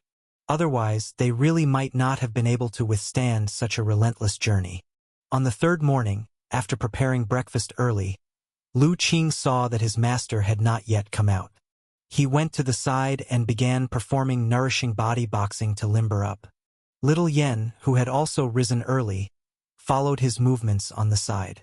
Over the last 2 years, although Lu Qing had not formally taught little Yen cultivation, he had passed on to her a simplification of nourishing body boxing, specially designed for her.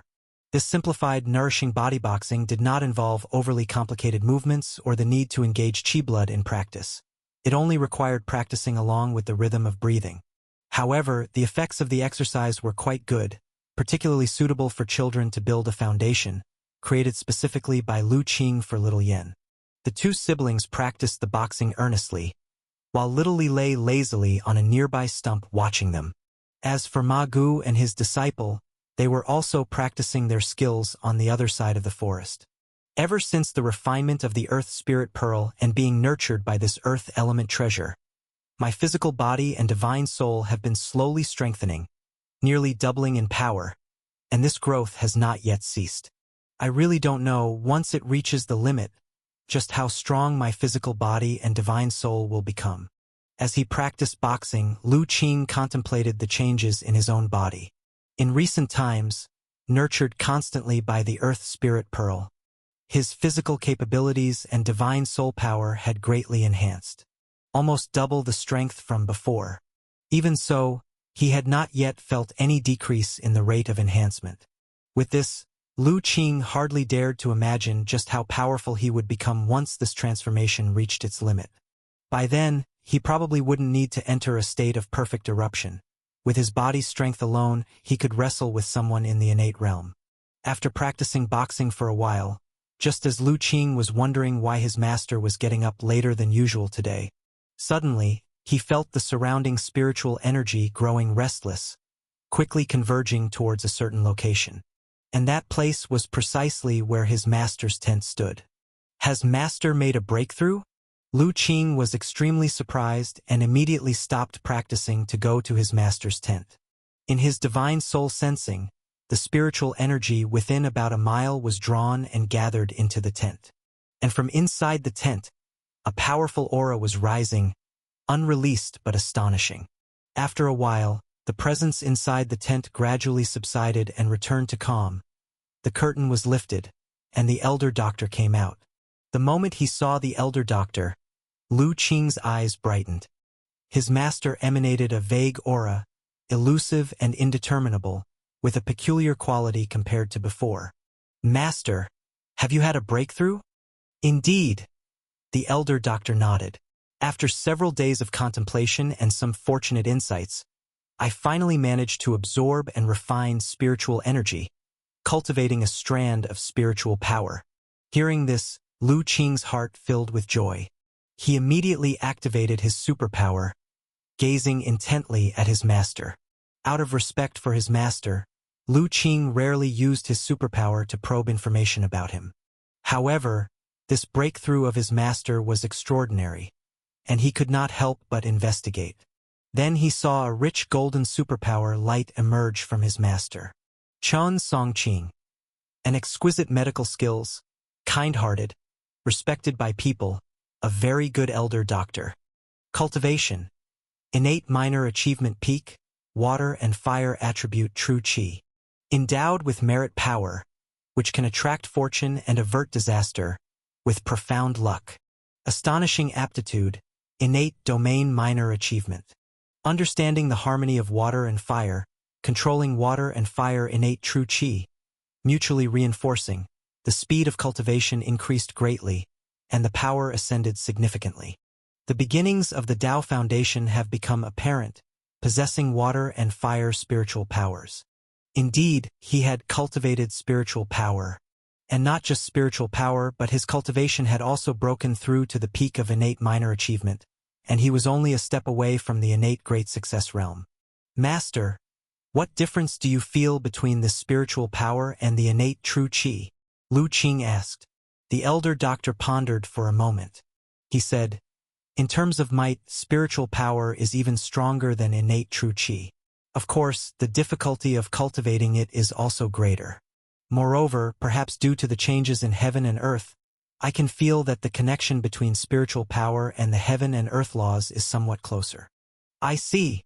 Lu Qing nodded thoughtfully. The carefree wanderer once wrote in his essays that after the depletion of spiritual energy, shackles appeared in the heaven and earth, and martial artists could, at most, cultivate to the innate perfection realm. It would be extremely difficult, almost impossible, to break through any further. Now, with the changes in heaven and earth and the revival of spiritual energy, Master, you feel that there's a close connection between spiritual power and the heaven and earth rules. It seems that if we want to break through to a realm above innate in the future, we must start with spiritual power. With that in mind, Lu Qing thought of Li Weitian. Back then, Li Weitian had gleaned a higher realm from the array runes in the Jade Cave, ultimately dying in a risky attempt to break through. At that time, Li Weitian was full of unwillingness, believing it was because he had wasted too much time fighting with others in his youth. If he had been given more life to fully comprehend the runes in the Jade Cave, he surely would have succeeded in breaking through to that realm above innate. Now it seems that was merely Li Weitian's illusion. The shackles of heaven and earth meant that even if he had understood that realm, he would not have truly been able to step into it. But up until his death, Li Weitian never learned this truth, and whether this ignorance was a blessing or a curse to him remained unknown. Master, now that you possess both innate true qi and spiritual power, does it affect you? Lu Qing suddenly thought of something. For the time being, it is of no concern. The elder doctor shook his head. Whether it's spiritual power or innate true qi, both were cultivated by me and carry my divine soul will, completely under my control. The two are from the same origin and thus do not conflict. Furthermore, I can vaguely sense that once I comprehend the departing water absorption technique at a deeper level, I will be able to nourish my spiritual power with innate true qi, allowing the spiritual power to grow quickly without damaging my cultivation. Is that even possible? Lu Qing's eyes brightened. Does that mean, even if the spiritual energy is not yet dense, Master, you can still break through quickly and reach qi refining perfection, entering the foundation establishment stage? No, that's not right. But Lu Qing quickly realized something was amiss. If the problem of sparse spiritual energy were so easily solved, then the carefree wanderer would not have been so desperate, and those powerful cultivators of the cultivation era would not have vanished. It's not as simple as that. As expected, the elder doctor said with a smile, Humans rely on heaven and earth to live, and even we cultivators are no exception. If I now convert innate true Qi into spiritual power to quickly elevate my Qi refinement cultivation, it wouldn't be a problem in the short term, but over time, it will definitely become uncontrollable as the spiritual power dissipates outward, because the heaven and earth rules have not yet changed and matured to that extent.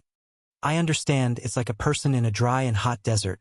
No matter how much they drink, due to the lack of water vapor in the environment and the intense heat, the water will eventually evaporate. Lu Qing had a sudden realization. The elder doctor nodded. That's not entirely accurate, but the principle is generally the same. So it seemed that the powerful cultivators of ancient times may have vanished for this reason. Because the heaven and earth had changed, they could no longer accommodate such powerful cultivators. After talking with his master for a while, Lu Qing had gained quite a lot. Likewise, his master's breakthrough was a pleasant surprise. With this, their upcoming journey to Yunzhou was now even more secure. Chapter 310 Encounter Claiming a Life. The breakthrough of his master made Lu Qing even more confident about their journey to Yunzhou. On the peak of innate minor achievement and possessing dual system innate true Qi, as well as the innate domain he had comprehended, Lu Qing estimated that now his master could even face a true martial artist at the great success of innate realm without necessarily falling into disadvantage.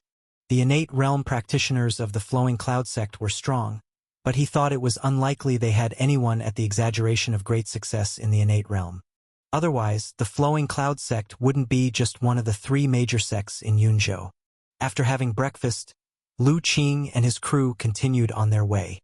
It was somewhat strange, for they had officially entered the territory of Yunzhou and had been traveling on official roads all along. However, they had not encountered anyone from the Flowing Cloud sect over the past few days. It was unclear whether the Flowing Cloud sect had not sent anyone to look for their young sect master, or if they had taken another route.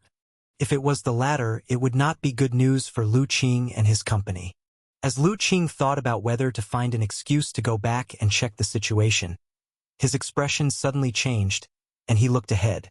Soon, he saw dust billowing in the distance, and a group of powerful martial artists on tall horses were galloping toward them. It's really a case of speaking of the devil. From afar, Lu Qing recognized the clothing of the lead few, very familiar, and couldn't help but laugh. Ah Qing, what's going on? The elder doctor lifted the curtain of the carriage and asked. Before Lu Qing could reply, the horse-riding martial artists in front had already started shouting. Clear the way, carriage ahead. Move out of the way within 3 breaths or die. The 3 breaths passed in the blink of an eye. Ma Gu only had time to stop the carriage. There was no time to move it off the road. Seeing this, the martial artists on the opposing side had a fierce look on their faces. A burst of strong wind suddenly emerged, and several long whips were already lashing towards the carriage. From the whistling sound, if the carriage was actually struck, even if it did not fall apart, it would likely be flipped off the road by the powerful force carried by the whips. Seeing this, Ma Gu's face changed, ready to block, but then he heard several sizzling sounds by his ear. He saw that a few of the martial artists who had acted up front suddenly shouted, blood spurting from their foreheads, tumbling off their horses, and the long whips in their hands had run out of strength, failing to touch the carriage. What? This turn of events was entirely beyond the expectation of those on the other side. Especially the falling of their frontmen warriors shocked them profoundly. Fortunately, the martial artists dispatched this time were skilled in martial arts and riding, so at the critical moment, with a lift and leap on their horses, they avoided the tragic fate of being trampled by their own. Consequently, all of them inevitably came to a halt. However, even if they hadn't been stopped, these martial artists would not have simply left, because they discovered that although their fallen comrades had not been trampled by the horses, they likewise never got up, not even twitching. Upon closer inspection, they were already dead. Junior Brother Zhao. Brother Huang. Junior Brother Wang. The shock this time was truly extraordinary. One must know that the few who died were all exceptional in skill, at least martial artists at the great success of the muscle-bone realm, yet they died in an instant. For a moment, all the martial artists' faces changed drastically. Who dares to launch a sneak attack? Sick of living, are you? A tall and sturdy man with a war saber at his waist and a jujube red face, his expression dramatically changed, shouted fiercely toward the carriage. People from the Flowing Cloud sect, indeed a dog cannot change its nature of eating filth. No matter where you go, you're always so overbearing and merciless to others, Lu Qing said coldly, stepping down from the carriage, without waiting for the rest of the martial artists to fully recover from their shock. Brother Lu Qing, you're saying these people are from the Flowing Cloud sect? Ma Gu asked. That's right. Look at their clothing. Ma Gu looked carefully and noticed that indeed, the clothing of the current martial artists was familiar, especially the clouds on the cuff and collar, which were exactly the same as those on the bodies of the Flowing Cloud sect disciples they had killed a few days ago in Qingfeng Town. So these really are scum from the Flowing Cloud sect, Ma Gu realized. The youth is arrogant, ignorant of death, seeking death. Seeing that the two dared to insult them to their face, all the disciples from the Flowing Cloud sect were furiously indignant. The leading man with the jujube red face had a chill in his eyes. With a ringing sound, the war saber at his waist was already unsheathed, the cold light flashing, and in an instant, it had already slashed in front of Ma Gu. The jujube red face man could tell that Lu Qing's cultivation was not high, merely at the Qi blood realm, and even Ma Gu was only at the great success of the muscle bone realm. Neither of these two could possibly kill his comrades in an instant. There was only one explanation. The person who planned to sneak attack them was still hiding inside the carriage. He had originally wanted to continue observing the situation, but the outrageous remarks from Ma Gu ignited a sudden killing intent in his heart. Well met. The sudden attack with the saber did not frighten Ma Gu. On the contrary, his face showed excitement. The war saber behind him was also unsheathed in an instant, and in a dangerously close situation, he blocked the deadly strike. What? The man with the jujube red face showed surprise, but before he could continue his moves, Ma Gu had already leapt from the carriage, hurtling toward him. Ha ha! Brother Lu Qing, don't make a move yet. Stand by and cover me. Let me have some fun first. While in midair, Ma Gu laughed. The war saber in his hand, with the crushing force of a mountain collapsing, cleaved directly towards the jujube red face man. This saber technique? The jujube red face man felt the might of Ma Gu's blow, surprise returning to his face.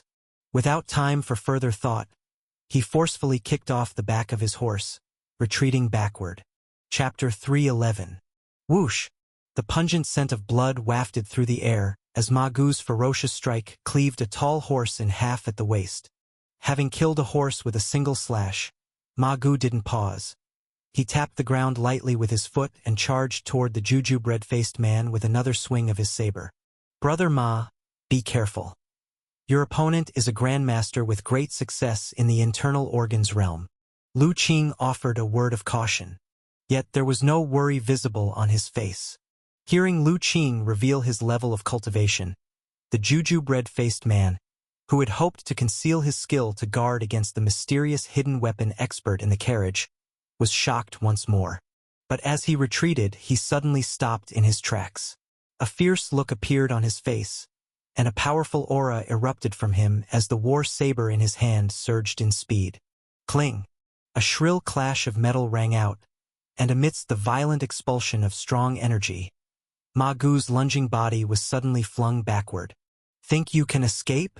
Upon seeing his powerful attack fail to kill Ma Gu, a flash of surprise crossed the jujube red-faced man's eyes. His intent to kill surged, and with a thunderous sound, he shot toward Ma Gu, who was now defenseless in midair, aiming to slice him in two with a single strike. Hiss! Just as the jujube red-faced man was about to catch up with Ma Gu and cut him down, a piercing whistling sound arose. A sense of extreme danger emerged abruptly in his heart, causing a sharp pain as if his heart was contracting. The jujube red-faced man was greatly startled. Without any time to react, the instinct honed through countless battles and refinements compelled him to raise his war saber vertically to shield his brow. Bang! A loud noise reverberated, and the jujube red-faced man's whole body shook violently.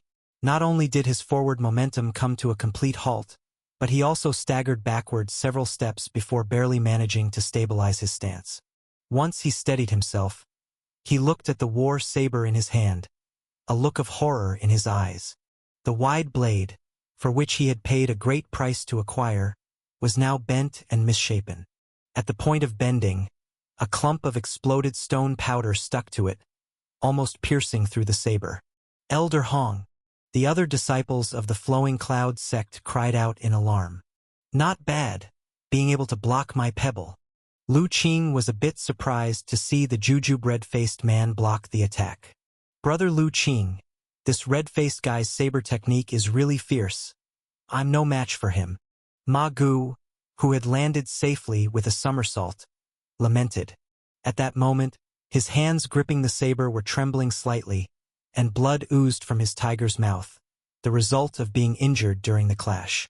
It's normal for you not to be his match, Brother Ma, since he is a grandmaster with great success in the internal organs realm and has a very high level of mastery in saber techniques, Lu Qing said with a smile.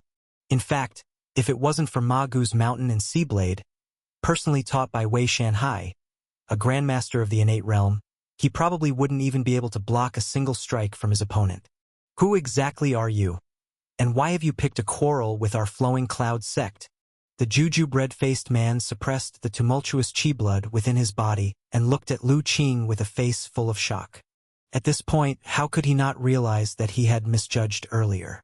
The man before him was not some weakling at the chi blood realm, but rather someone pretending to be a pig to eat a tiger, a master who was concealing his true strength.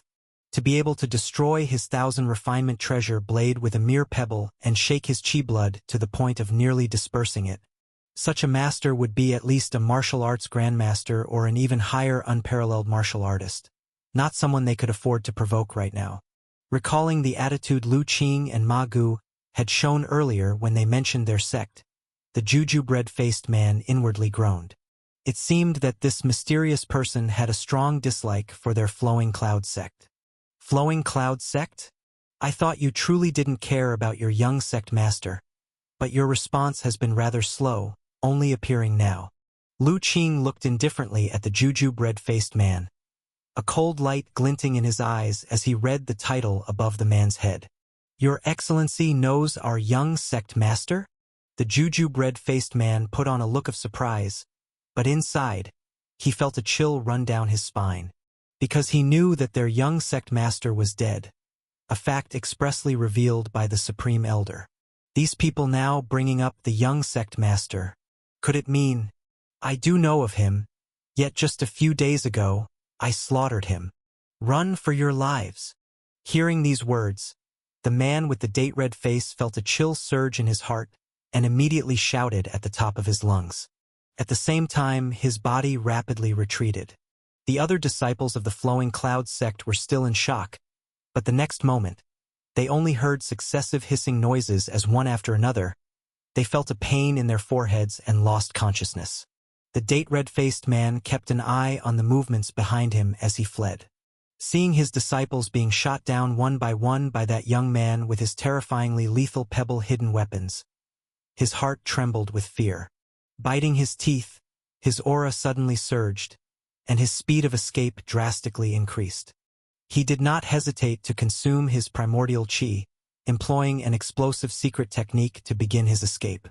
At the same time, he cursed inwardly, as this stretch of the official road was surrounded by farmland on both sides, without a single grove of trees, making it impossible for him to hide his figure. He had no choice but to flee in a straight line. In this instant, the date-red-faced man was filled with regret. He should have never volunteered to come out in search of the young sect master. He couldn't have imagined that simply picking a direction at random would lead to a collision with someone as deadly as Lu Qing. Bang! The date-red-faced man was fleeing at top speed when suddenly, he felt a pain in both legs, unable to exert any strength, and his entire body lost balance, tumbling forward. Even bracing himself with his hands, he could not stabilize and rolled across the official road like a tumbleweed. So you're not running anymore? A detached voice sounded as Lu Qing's figure appeared. Your hidden weapon skills are unparalleled. I am in awe. The date-red-faced man glanced at the fallen disciples of the flowing cloud sect behind Lu Qing, then at his own leg bones shattered by a rock. He laughed miserably and looked toward Lu Qing. However, there is one thing I do not understand, and I hope you can enlighten me so that I can die with my eyes closed. What is it? Lu Qing looked down at him. Who exactly are you, and what deep hatred do you have with our flowing cloud sect? Why did you kill our young sect master? And why did you attack us so mercilessly upon seeing us? Don't make yourself out to be so innocent, Lu Qing said indifferently. Were you not the ones who struck first? If we had been ordinary people, wouldn't those whips you pulled out have resulted in a smashed car and dead bodies, at the very least? The man with the date-red face fell silent. In the end, you are nothing but a bunch of bullies who prey on the weak. So stop acting so pitiful, Lu Qing said mockingly. What I'm doing isn't that the survival of the fittest you espouse? The date-red-faced man's complexion turned white, unable to find words to respond. As for your question about our grudge against the Flowing Cloud sect, strictly speaking, we have no grievance with the Flowing Cloud sect. The date-red-faced man's expression brightened for a moment. However, before he could truly rejoice, Lu Qing's next words stiffened his face once more. It's just that your young sect master, along with some disciples of the Flowing Cloud sect, committed unforgivable crimes in a small town. By chance, we encountered them and simply decided to slaughter them. Sir, that was just the personal actions of the young sect master and others, and has nothing to do with our Flowing Cloud sect. If I had been there at the time, I would have definitely stopped the young sect master. Our Flowing Cloud sect is a righteous sect, and we would never tolerate any violation of the righteous path. The date-red-faced man hurriedly defended. Although he was unclear on what the young sect master and others had done in that small town to anger this mysterious expert so much. But he knew that he must dispel Lu Qing's intention to kill, or else he would undoubtedly die. A righteous sect? Lu Qing's lips curled up with a hint of scorn. Hong Hui, do you still remember how your sister-in-law died? How do you? The date-red-faced man trembled all over, his eyes suddenly widening. Your parents died early, and your brother and sister-in-law struggled to raise you. Yet, you lusted after her, and when you failed to defile her, you strangled her to death. Even your drunken brother was cut down. Correct. Who exactly are you? And how could you know about this? Several decades of the biggest secret hidden in his heart were suddenly exposed. The date-red-faced man could no longer contain himself and screamed hysterically. I am one who has been entrusted by your brother and sister-in-law to claim your life. Lu Qing's face suddenly revealed a strange expression. Chapter 312. Divine Soul Illusion Technique, Grand Event. It's impossible. They've been dead for decades. How could they still demand retribution through others? Who are you, really? Hearing Lu Qing's words, the man with the jujube-red face began to scream frantically, his face on the verge of collapse. What is Lu Qing doing? From a distance, Ma Gu and others looked over here with some confusion. They were quite far away and hadn't heard what Lu Qing had said. They just saw the man with the jujube-red face suddenly start screaming hysterically. Indeed, they are dead. But because they died unjustly and their resentment could not dissipate, they have been unable to be reincarnated for these decades. Instead, they've become roaming spirits wandering alone. Look over there, are those not their wronged souls? A strange gleam appeared in Lu Qing's eyes as he pointed to a nearby rice paddy. The jujube-red-faced man turned his head to look, and the next moment, his pupils dilated sharply. He saw two white figures floating above the rice paddy, one covered in blood and the other with an elongated tongue, staring at him with eerie, expressionless faces. Those were the visages that had been haunting his dreams for years, his brother and sister-in-law who had been dead for decades. Look, here come your brother and sister-in-law. They say that only with your death can they be liberated and reincarnated to live again. Look, they've come to claim your life. Lu Qing's voice also carried a peculiar melody. As he spoke, the two white shadows floating above the rice paddy also gently drifted over, their hands reaching slowly towards the jujube red-faced man's throat. "No, no, brother, sister-in-law. I never meant to kill you. Don't claim my life. Please, no, no." Witnessing the approach of the two white figures, the man with the jujube red face showed an expression of utmost terror. Crying out loudly, his body squirmed, trying to back away. Yet all his efforts were in vain. With his broken legs and being consumed by terror, he could not even gather his chi blood.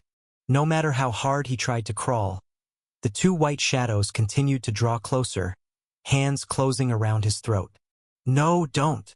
The man with the jujube red face protected his own throat with his hands, trying to break free from those pallid hands.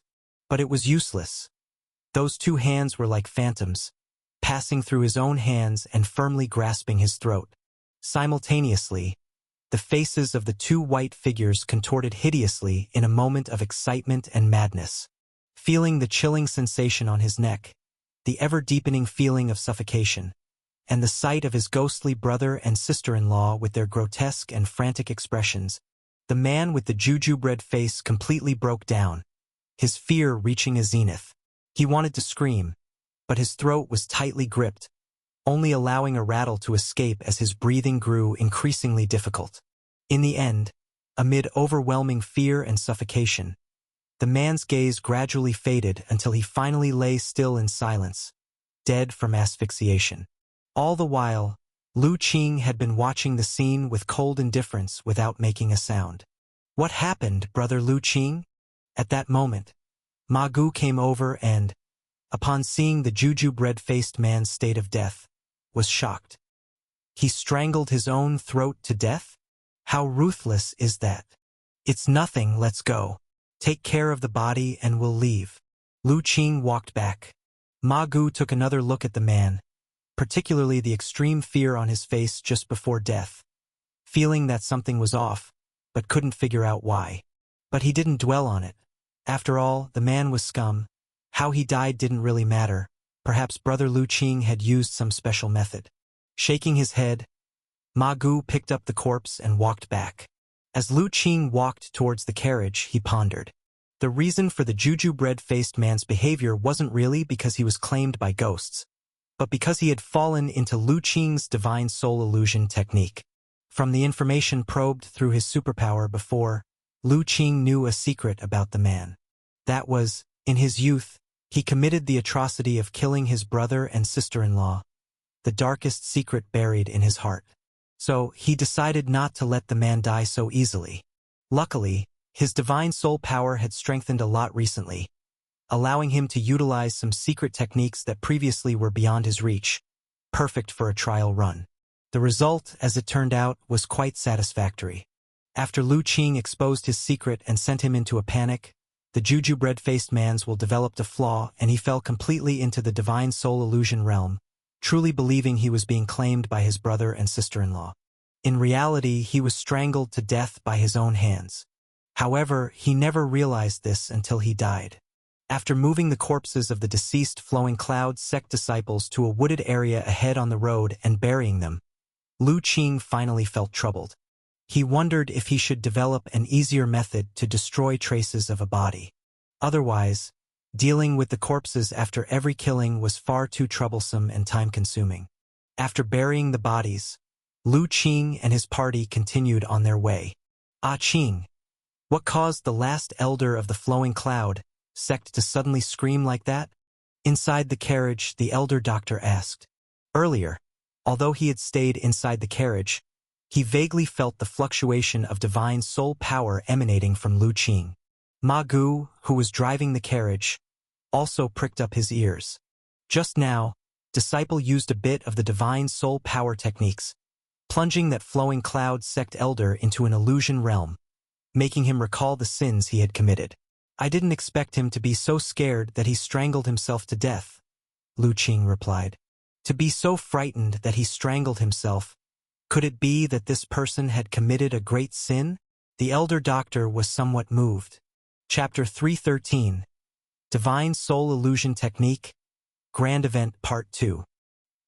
He personally killed his elder brother and sister-in-law because of his own lascivious heart, Lu Qing said lightly. The elder doctor fell silent. Anyone from the Flowing Cloud sect who could murder their own elder brother and sister-in-law must be part of a nest of rats, with not a single good person. Wei Zian cursed indignantly. Ma Gu felt equally angry in his heart. However, he was also shocked. Lu Qing's skills had truly become more formidable, as he could silently trap a strong martial artist, who had achieved great success in the internal realm, in an illusion causing him to commit suicide. Such a technique was simply unheard of. After this encounter, Lu Qing and his companions felt more at ease. At least they knew the people from the Flowing Cloud sect hadn't bypassed them to head for Qingfeng Town. Now, as long as they headed straight for the territory of the Flowing Cloud sect, Qingfeng Town should have no more trouble. The carriage traveled unhurriedly, and Lu Qing pondered over his corpse destruction technique. Finally, when he had some leads, the carriage came to a stop. "Old doctor, we have traveled long today, and the horses are tired. There is a tea shed ahead, why don't we rest there?" Ma Gu suggested. "Sounds good." The elder doctor nodded. Upon receiving approval, Ma Gu drove the carriage closer to the front. Lu Qing pulled back the curtain to see a grass shed ahead, with a crude cloth bearing the big character T fluttering in the wind. "Hey, sir, would you like some tea?" Seeing the carriage slow down, a young server in ragged clothes, with a sweat towel draped over his shoulders and a humble smile on his face, came forward and greeted respectfully. "Yes, we are tired from traveling and would like some tea for a rest. Do you have any fodder?" Ma Gu asked. Yes, there's some excellent fodder behind the shed," the young server replied hastily. "Then get 2 bundles and fill up our horses. You won't be short of money." "Right away. Please come in, sirs." The young server came forward to help lead the horses. Lu Qing and the others then stepped into the tea shed. An old man with a smile on his face came out from inside. "Honored guests, please come this way and have a seat." Once Lu Qing and his companions were seated, the old man asked, "May I know what our honored guests would like to drink?" "No need for anything fancy. Just bring 2 pots of tea and some of the food you have here," the elder doctor responded. "All right, coming right up. Please wait a moment." After the old man went away, Lu Qing began to look around the tea shed. The tea shed was quite spacious. On the other side of the tea shed, there were already a few tables of guests, who also appeared to be no ordinary people. Lu Qing wasn't surprised and took a brief look at the weapons they carried, but didn't pay much attention. These days, those who could travel outside were generally no ordinary people. Most were either martial artists who knew how to defend themselves or wealthy families who could afford bodyguards. After all, the poor stay at home, the rich travel abroad, and truly poor people usually would not travel lightly. The people at the other tables briefly observed Lu Qing and his party and then paid them no mind. Being able to travel by carriage often indicated they were also not ordinary families. It was better to mind their own business as long as no one acted out of line, and people generally didn't provoke each other. Soon, the proprietor brought over 2 pots of tea and some simple food, plain tea, plain steamed buns, and small dishes. Though simple, considering the remoteness of the location, it was quite good. Lu Qing checked the food and seeing no issues, he began to eat a steamed bun first. This time, the Flowing Cloud sect has really lost face. It's said that even the junior sect master was slaughtered, and the key thing is, they don't even know by whom. While Lu Qing and his companions were quietly eating, the conversation of a few martial artists at a table opposite caught their attention. "It can't be possible, can it? The Flowing Cloud sect is one of the 3 major sects in Yunzhou. Who would dare to provoke them?" Someone exclaimed in disbelief. "How could it not be possible?" This is what a nephew of mine who joined the Skyflame sect said. He also mentioned that this matter has almost spread throughout Yunzhou. "It can't be wrong," the man asserted confidently. "So Brother Wang actually has such connections. The Skyflame sect is only second to the 3 major sections. It seems that Brother Wang's nephew is truly a talented youth." Upon hearing this, his companions immediately started flattering him. "It's nothing. He just got lucky and managed to join the Skyflame sect by chance." Brother Wang responded modestly, but he couldn't suppress the smile on his face. Others were shocked. "So, is this true then?" Who would be so bold and reckless as to kill the young sect master of the Flowing Cloud sect? Are they not afraid of death? Indeed, I've heard that the young sect master is the son of the sect master, and the Flowing Cloud sect is especially overbearing and protective. With their temperament, wouldn't this drive them mad? Who the murderer is, we still don't know. But in recent days, the Flowing Cloud sect really has gone mad, almost turning Yunzhou upside down. It's said that they suspect someone from another sect assassinated their young sect master, and recently, many powerful forces and sects have been interrogated by the Flowing Cloud sect, demanding they provide clues. Those who couldn't provide any were either punished or, in severe cases, accused of conspiring to kill the young sect master and thoroughly plundered. They've gone completely mad. Isn't this just taking advantage of the situation? Their young sect master died, and instead of looking for the real murderer, they are looting other sects under this pretext. This is too unreasonable and overbearing, someone said, wide-eyed. This dictatorship of the Flowing Cloud sect is not something new. Usually, they like to coerce the neighboring sects into paying tribute. Now, with an excuse, they must be planning to loot quite fiercely. Being so tyrannical and greedy, no wonder their young sect master died. I now slightly believe it might indeed be another sect, long resentful and unwilling to continue being oppressed, that secretly killed the young sect master, someone whispered. No matter whether it's true or not, the Flowing Cloud sect seems to really believe so and are brazenly searching everywhere for the murderer. But, after all, Yunzhou is not under the sole control of the Flowing Cloud sect. Just the day before yesterday, they bit off more than they could chew. The man referred to as Brother Wang said. They bit off more than they could chew, you say? Several companions immediately had gossip-hungry expressions on their faces.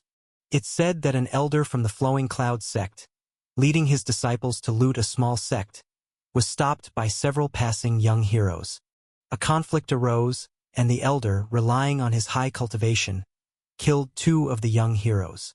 Unexpectedly, one of these young men was a disciple of the Silver Moon sect and one of the direct disciples of the Silver Moon sect master. Silver Moon sect! The others immediately gasped.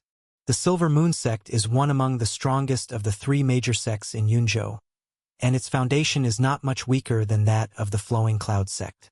Yes, the Silver Moon sect, the man known as Brother Wang said. With a direct disciple being killed innocently, the Silver Moon sect master naturally would not let this go. Moreover, the recent crazed actions of the Flowing Cloud sect have also incited public outrage in Yunzhou. Thus, he simply sent out invitations widely, intending to unite many sects of Yunzhou to confront the Flowing Cloud sect together. This is explosive news. Upon hearing this, his companions grew excited. So, Brother Wang, do you know when the Silver Moon sect and the other major sects will go to confront the Flowing Cloud sect? According to my nephew, it will be in 3 days, the man called Brother Wang said. 3 days from now? No wonder yesterday, I saw many martial artists hurrying on the road, some with very strong presences, which even startled old Wu here. I was puzzled as to why suddenly so many powerful martial artists were moving about. It turns out they were going to this grand event. Such significant news, only us loose cultivators without a sect would learn about it this late. So, Brother Wang, you're traveling because you're also headed to this grand gathering? Of course, with the Silver Moon sect leading and nearly 80% of Yunzhou's sects joining to confront the Flowing Cloud sect, how could I miss such a spectacle? We shouldn't miss this grand occasion either, Brother Wang. Since we are fated to meet, why not travel together? Sounds good. Seeing the martial artists at the opposite table starting to bond, seemingly tempted to swear brotherhood on the spot, Lu Qing and his companions, who had been listening all along, also turned away their gaze and exchanged looks. Chapter 314. Sundara Little Li, traveling together. The table of Jianghu men chatted boisterously for a while before settling their bill and leaving the tea house. It seemed they wanted to hurry on their way, lest they miss the drama unfolding at the Flowing Cloud sect. After they left, the other 2 tables of people also began to settle their bills and depart one after another. Lu Qing watched their retreating figures, a thoughtful expression crossing his face. After finishing 2 pots of tea and sweeping the steamed buns clean, Lu Qing and his companions rested for a while longer. Once their horses were well fed and rested, they continued on their journey. Old Dr. Chun, I didn't expect the Flowing Cloud sect to make such a big fuss. Wei Zian commented in surprise from inside the carriage.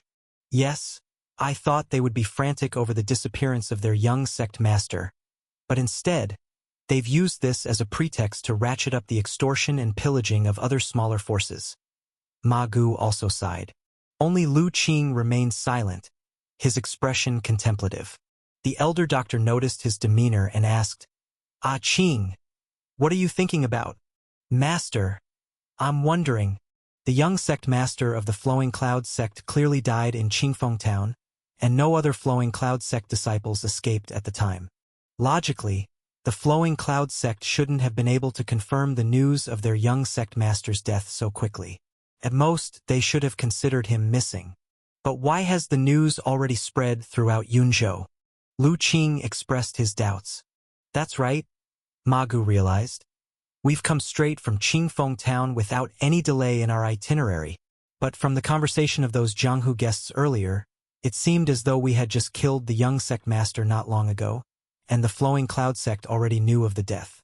It is indeed quite peculiar. Hearing this, a flicker of thought crossed Lu Qing's mind. Ah Qing, have you thought of something? The elder doctor asked upon noticing.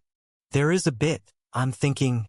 The Flowing Cloud sect must have some exotic treasure that can determine the life or death of their young sect master within a short time. Otherwise, it wouldn't make sense. There's such an exotic treasure in the world? Ma Gu exclaimed in surprise. According to the map provided by the owner of the fortress, the Flowing Cloud sect is 1,000 miles away from Qingfeng Town. The world is full of wonders. One cannot say for certain there isn't such an exotic treasure. Just like the big cauldron in Xian's family. Could you have imagined such a wondrous object before you saw it? Lu Qing replied with a smile, thinking back to the strange big cauldron he saw in the Wei family's underground chamber. Ma Gu was at a loss for words. Indeed, before laying eyes on that magical cauldron, he could never have imagined such inconceivable treasures existed in the world. The elder doctor, however, did not question Lu Qing's words. Knowing that Lu Qing possessed a cultivation legacy, and since he dared to speak with such certainty, it was clear he had some idea of the means by which the Flowing Cloud sect confirmed the death of their young sect master. The carriage returned to silence as Lu Qing fell back into his thoughts. Indeed, he had some speculations. If the Flowing Cloud sect had indeed determined Mo Xian's death through means like a soul token or a life plate, it would indicate that someone in the sect had also obtained a cultivation legacy. At the very least, they had obtained some immortal Dao artifacts. With this development, their upcoming visit to the Flowing Cloud sect would likely experience some complications. However, even if there were complications, Lu Qing was not worried. Not to mention his master, who not only had a breakthrough in cultivation but had also become a qi refiner with growing spiritual power daily. His strength was formidable, second to none below the innate great success. Speaking only of himself, if truly cornered, he would simply break through to the innate realm. At that moment, with vastly increased cultivation and condensed innate true qi, plus the possession of both the Chengkuan Qi Bag and the Earth Spirit Pearl, 2 powerful spiritual artifacts, his combat capability would be even more exaggerated than his master's, fearing no one. Then, even if a real cultivator from the Flowing Cloud sect emerged, he was confident he could beat him to the point of losing all his teeth. The carriage ambled slowly along. Knowing that the major sects of Yunzhou would gather in a few days to confront the Flowing Cloud sect, Lu Qing and his companions were in no rush. In any case, with their pace, they would definitely reach the Flowing Cloud sect in 3 days. They might as well enjoy the drama for free when the time came, so why not? When evening came, the carriage stopped. Elder Doctor, night is falling, and there is an old temple up ahead. It looks like we'll have to spend the night there, Ma Gu said. Let's park there. The elder doctor nodded. They had gotten used to spending most nights outdoors anyway. Finding a derelict temple for shelter was already considered lucky. Ma Gu steered the carriage slowly toward the decrepit temple. Upon entering, they discovered a small abandoned mountain god temple. And Lu Qing glanced at the horses outside the temple, a slight movement in his heart indicating that someone had claimed this place before them. Upon hearing the noise of the carriage, two people came out to check, and upon recognizing one another, both parties paused in surprise. Lu Qing gave a slight start and raised his eyebrows. What a coincidence! The two people who emerged were a young man and woman carrying long swords, whom they had just seen at noon. They were the patrons from one of the other tables resting at the tea house. Seeing the young man and woman, Ma Gu was also somewhat stunned. However, he quickly regained his composure and politely greeted, "We've met the lady and the gentleman." "Ah, no trouble at all, we've met before. I didn't expect to see you here again," replied the young man and woman, having regained their senses as well. They evidently recognized Lu Qing and his group. Chapter 3:15. Yes, encountering each other is fate. The elder doctor stepped forward, speaking amicably. There are still spots available. The temple may look small from the outside, but it's quite spacious on the inside. If you don't mind, it's possible to squeeze in. Seeing the elder doctor's kindness and that Lu Qing and the others didn't seem like bad people, the young couple also let down their guard and hurriedly said, "Then we thank you both very much." After expressing their gratitude, the elder doctor led Lu Qing and the rest, following the young couple into the temple, while Ma Gu went to park the carriage properly. Inside, there was a small courtyard to cross before entering the hall where the mountain god was worshipped. Upon entering the hall, they saw three other people, a portly middle-aged man and two young men. "Pinger, who's outside?" the portly middle-aged man asked casually after seeing the girl walk in. "Dad, it's old Dr. Chun and his group we met at the tea shed around noon. They've just arrived and, seeing that it's getting late, also wish to find shelter here for the night," the girl answered. "Old Dr. Chun?" The portly middle-aged man looked towards Lu Qing and the others. The elder doctor approached and politely said, "My last name is Chun, and I am a doctor. These are my disciple and servant. We, in our haste to travel, didn't pay attention to the journey's progress. Now that dusk is near, I wonder if we could be so bold as to ask for a night's shelter here. Dr. Chun is too courteous. This place belongs to no one. It's open for all to stay. We just arrived earlier than others and are not the masters here. Why speak of borrowing the place? Out on the road, it's not easy for anyone. If you don't mind, you're welcome to squeeze in with us." The portly middle-aged man recognized Dr. Chun and his group. After all, their group was rather unique, with an elderly man with white hair and a few young children, making a strong impression on anyone. "We're most grateful. May I ask your esteemed name?" "My surname is Su." While the elder doctor and the portly middle-aged man were conversing, Lu Qing and Wei Zian searched for a spot to clean and settle down. On the other side, the girl named Pinger approached little Yen, curiously looking at little Li in her arms. "Little sister, what are you holding?" "Hello, sister," little Yen greeted sweetly. "His name is Little Li, my best friend." Little Li. The girl stared at little Li, who was squinting its eyes, and the more she looked, the more she liked it. "He's so adorable. May I touch him?" "That's up to little Li to decide." Little Yen looked down at little Li. Little Li opened its eyes, glanced at the girl, then turned its head away, pretending to sleep once more.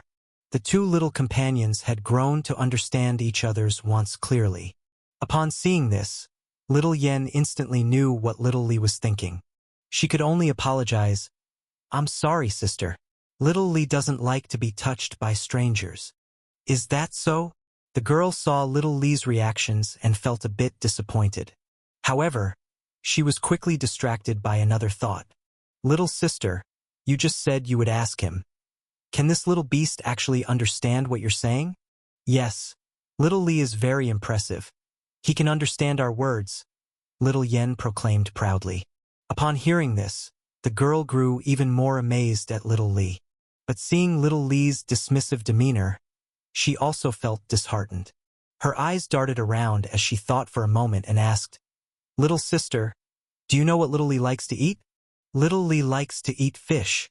Little Yen replied without hesitation. He likes fish.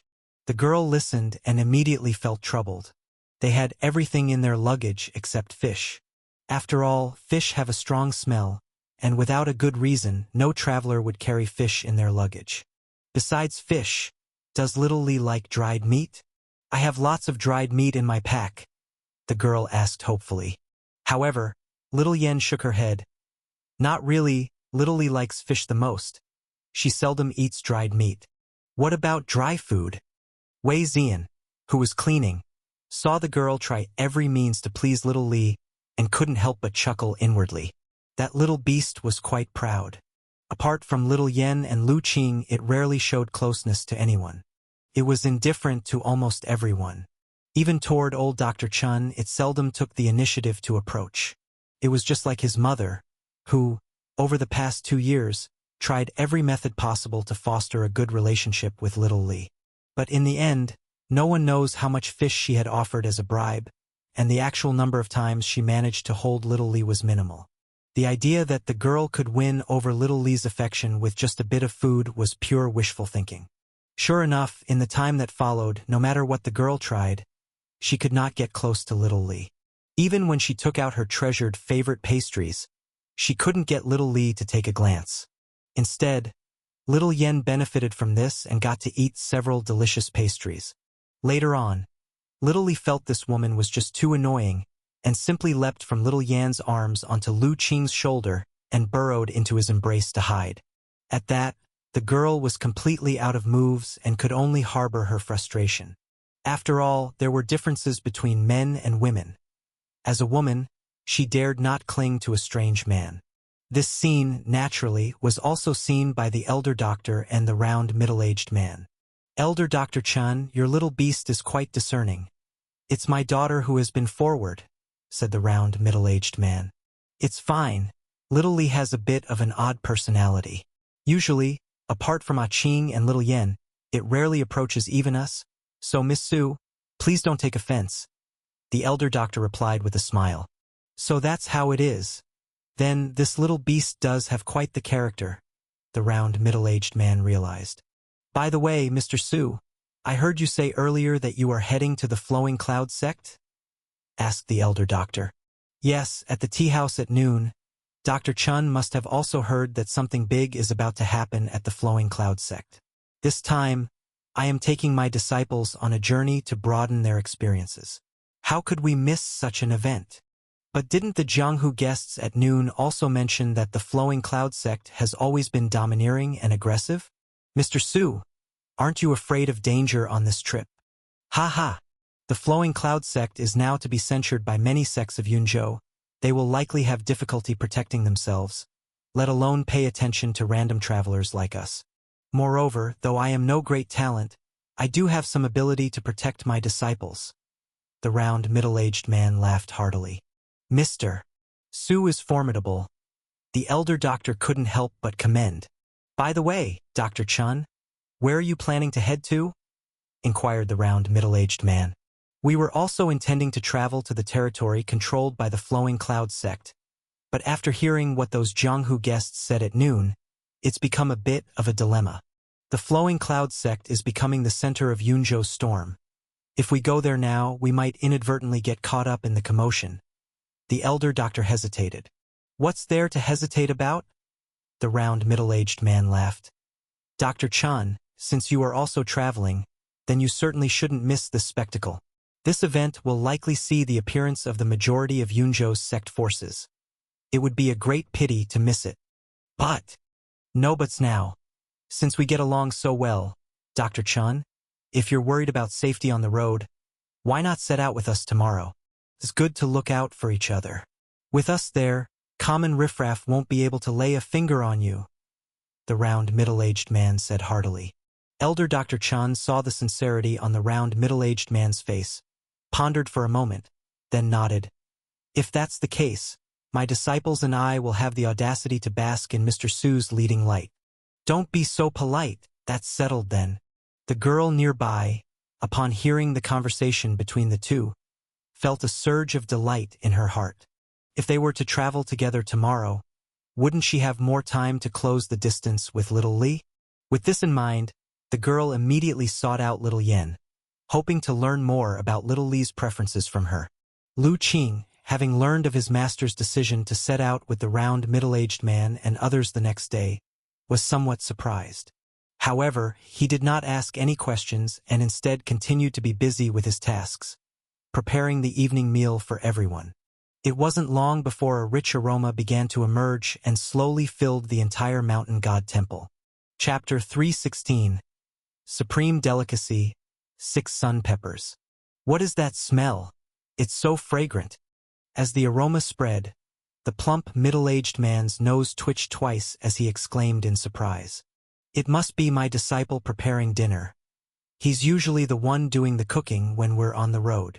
The elder doctor, recognizing the familiar scent, chuckled.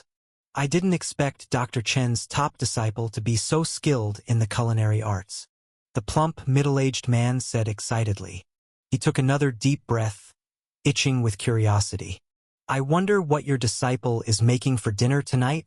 Seeing him looking somewhat restless, the elder doctor smiled and said, I'm not sure either. Why don't we go out and take a look?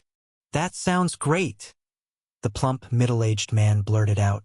Seeing the amused expression on the elder doctor's face, he said somewhat sheepishly, Dr. Chun, I must confess, I have no other vices but a love for good food. If I see something delicious that I haven't tried before, I simply cannot rest until I do. Mr. Su, you truly are a man of passion. The two of them walked out of the hall and saw a curling wisp of smoke in the courtyard. The plump, middle-aged man's disciples, along with Wei Ziyan and the others, were gathered around a fire pit, looking eagerly on. Above the fire, several plump rabbits and fish were roasting, sending out the thick aromatic scent that permeated the entire temple.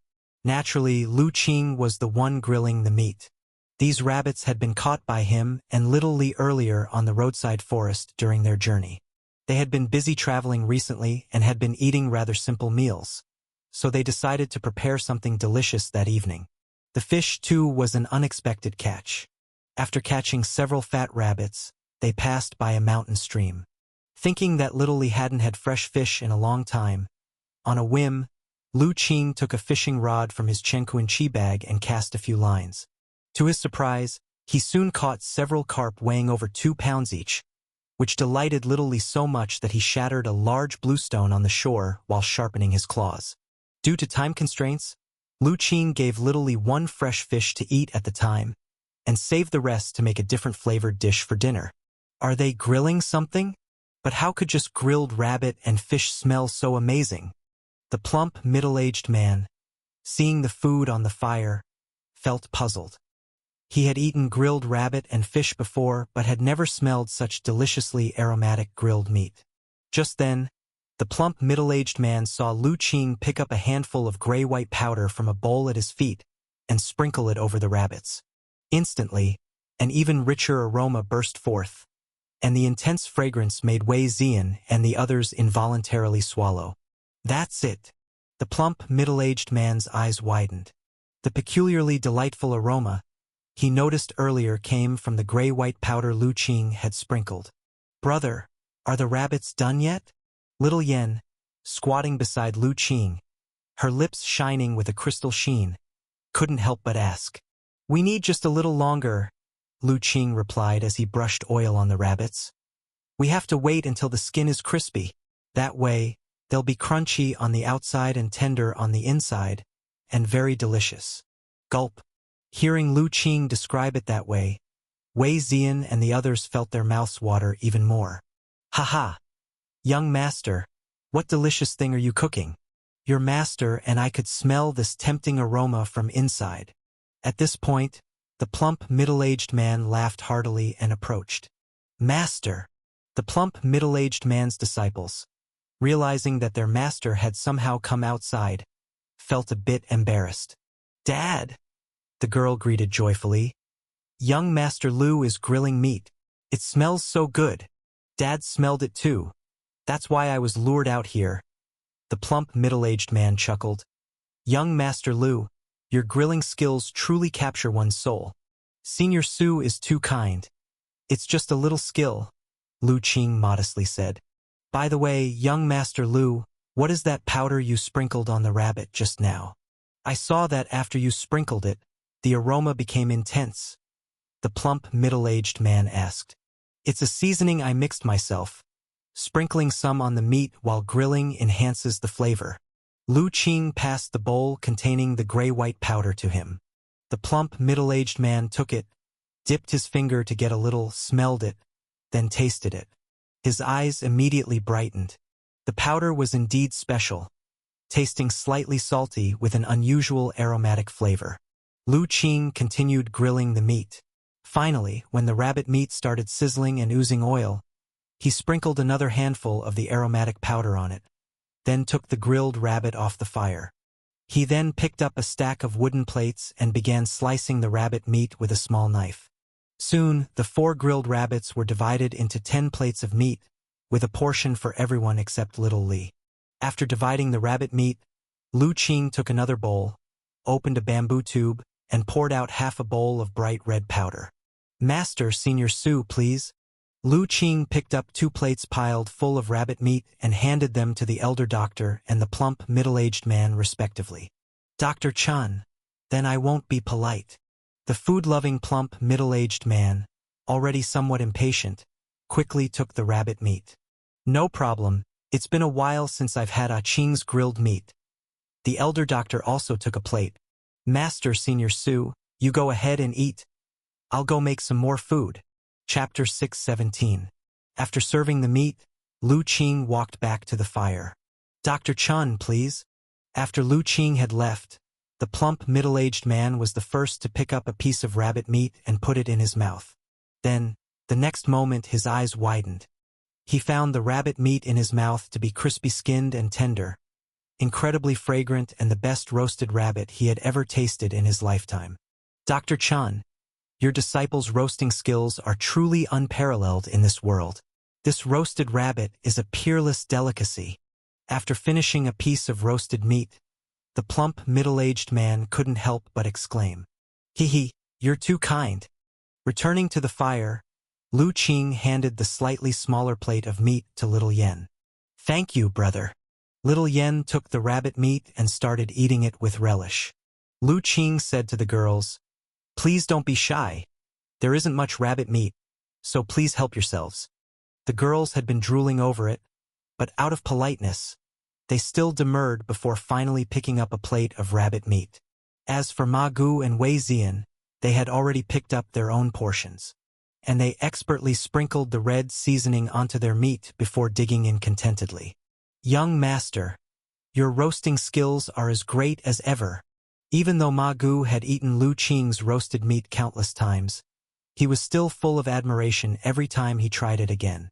Wei Zian nodded repeatedly. Lu Qing's culinary skills were the best he had seen, incomparable even to the head chef at home. Even his mother, sometimes when craving it, couldn't help but move to another courtyard for a few days, claiming she was escaping the heat, but in reality, she just wanted to freeload meals at Lu Qing's house. Seeing the two's exaggerated expressions, the girls couldn't maintain their composure any longer and started eating hungrily. Then, naturally, a wave of exclamations followed. Lu Qing smiled and accepted everyone's praise, when suddenly, he felt a tug at the hem of his trousers. Looking down, he saw little Li gazing up at him eagerly. Don't worry, little Li, your fish is ready too. Because Lu Qing had roasted the rabbit first and the fish later. The fish, therefore, took a little longer to cook. But it was almost ready, and now it was just the right time. After taking down the 2 roasted fish for little Li, Lu Qing quickly rinsed some rice and put it in a pot with meat to simmer slowly over the fire. Then he picked up his own plate of rabbit meat and started eating leisurely. The meat was still slightly hot in his mouth, crispy on the outside and tender on the inside, juicy and full of flavor. Lu Qing took a bite and nodded to himself. Not bad, even though it had been a while since he last roasted meat. His skills hadn't diminished. After finishing a mouthful of the original flavor roasted rabbit, he sprinkled some of the red seasoning on the meat and continued eating. Even Ma Gu and Wei Zian, from time to time, added red seasoning to the remaining meat.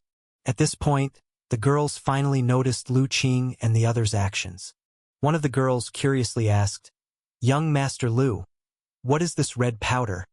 And why do you all add it to the roasted meat?" "This is chili powder, a different kind of seasoning I devised.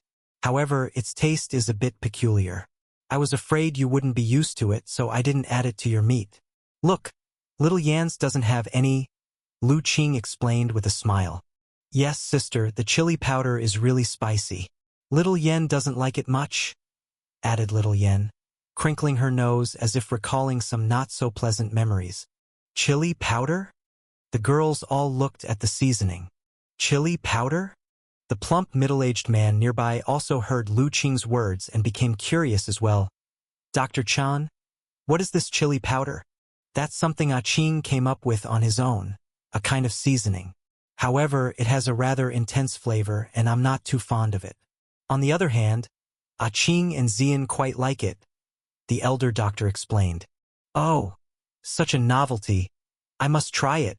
The plump middle-aged man, being a great food enthusiast, was instantly intrigued upon hearing that such a unique seasoning existed. Taking his half-eaten roasted rabbit, he walked over. "Young Master Lu, may I also try this chili powder?" "Of course, but this item is quite stimulating. I'm not sure if Senior Su will like it." Lu Qing handed over the bowl of chili powder. Haha. Su never enjoyed anything more in his life than trying all sorts of bizarre foods. Young Master Lu needn't worry. The rotund, middle-aged man imitated Lu Qing and the others' previous actions, sprinkling chili powder onto the rabbit meat and stirring it before taking a bite. Upon the rabbit meat entering his mouth, at first he didn't notice anything, but after a few chews, he immediately perceived a difference. A spicy, piercing sensation spread out from his mouth. This should have been an unpleasant experience. Yet strangely, paired with the rabbit's savory flavor, it actually brought him a very stimulating and exhilarating feeling. What a special flavor! With one bite of rabbit meat, the rotund middle-aged man was pleasantly surprised. This was a novel taste he had never experienced before, but indeed he very much liked it. Seeing their master so impressed, the several disciples naturally became even more curious, and they too began to try it out. After some experimentation, the 3 male disciples ended up liking the taste of the chili powder just like their master. The young girl, however, turned red and gasped for breath, coughing and rushing for water to drink, looking quite disheveled. "Dad, you tricked me. How is this tasty at all?" After gulping down several mouthfuls of water and feeling her tongue not so numb, the girl finally caught her breath and complained to her father. "Not at all. This is clearly very delicious." The rotund, middle-aged man picked up another piece of rabbit meat drenched in chili powder and put it in his mouth.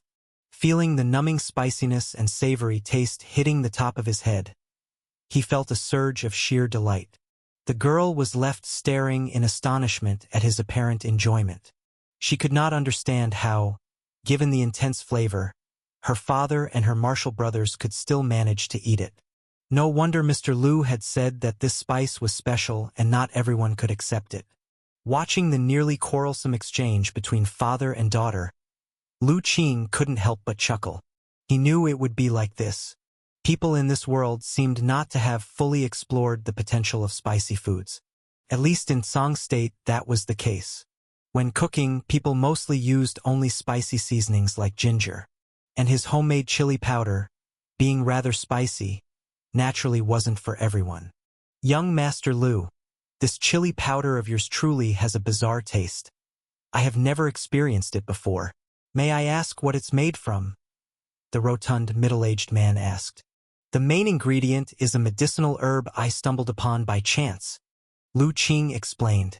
This chili powder was something he had concocted by chance. One time, he had taken Little Li into the mountains to collect herbs and unexpectedly found a plant called the Six Suns chili. After studying it carefully, he found it remarkably similar to the chili peppers of his previous life. However, the spiciness of the Six Suns chili was much more intense than that of ordinary chilies. Moreover, it could replenish primordial qi, making it a very good medicinal herb. Upon discovering the Six Suns chili, Lu Qing was overjoyed. He immediately dug up a few plants and brought them home to plant in his yard. Over the 2 years, the Six Suns chili bushes thrived. Lu Qing harvested many chilies from them. He had also developed quite a few ways to eat them, and this chili powder was one of the results. To think that one could create such deliciousness from a medicinal herb, young Master Lu, it seems you share my passion for good food, the rotund middle-aged man said cheerfully after hearing the explanation.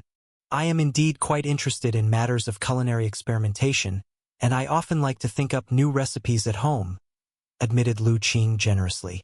Ha ha ha. Then Su is indeed fortunate to be able to taste such delights in such a remote place. The rotund, middle-aged man laughed heartily, especially considering that he was to travel with Lu Qing and his company in the coming days. His heart grew even more joyful, feeling that this was truly the best decision he had made in years. A single plate of barbecue was naturally insufficient for those like Lu Qing and his companions who engaged in martial arts training. So, for the time following, Lu Qing prepared various other foods. Each one was a delightful surprise to the rotund middle-aged man and his company, making them savor the experience immensely. However, just as everyone was enjoying their meal inside the mountain god temple, suddenly, a commotion came from outside the temple. Chapter 318 Mountain Bandits Massacre. What's going on? Hearing the commotion outside, the people inside the temple who were in the middle of a meal were somewhat stunned. Boss, why is there a carriage here? A voice was heard from outside. Isn't it obvious? There must be some fat sheep taking shelter here. We're lucky to stumble upon such business right after a big job. Another rough voice spoke. Boys, we've got business. Quickly surround this broken temple. Don't let the fat sheep escape. Yes. Amidst a chorus of assent, the sound of rustling footsteps began to encircle the dilapidated temple. Clearly, the people outside were surrounding the entire mountain god temple. Then, before Lu Qing and the others could react, there was a loud bang as the half-remaining front yard gate suddenly flew into the courtyard. Indeed, the fat sheep are all inside.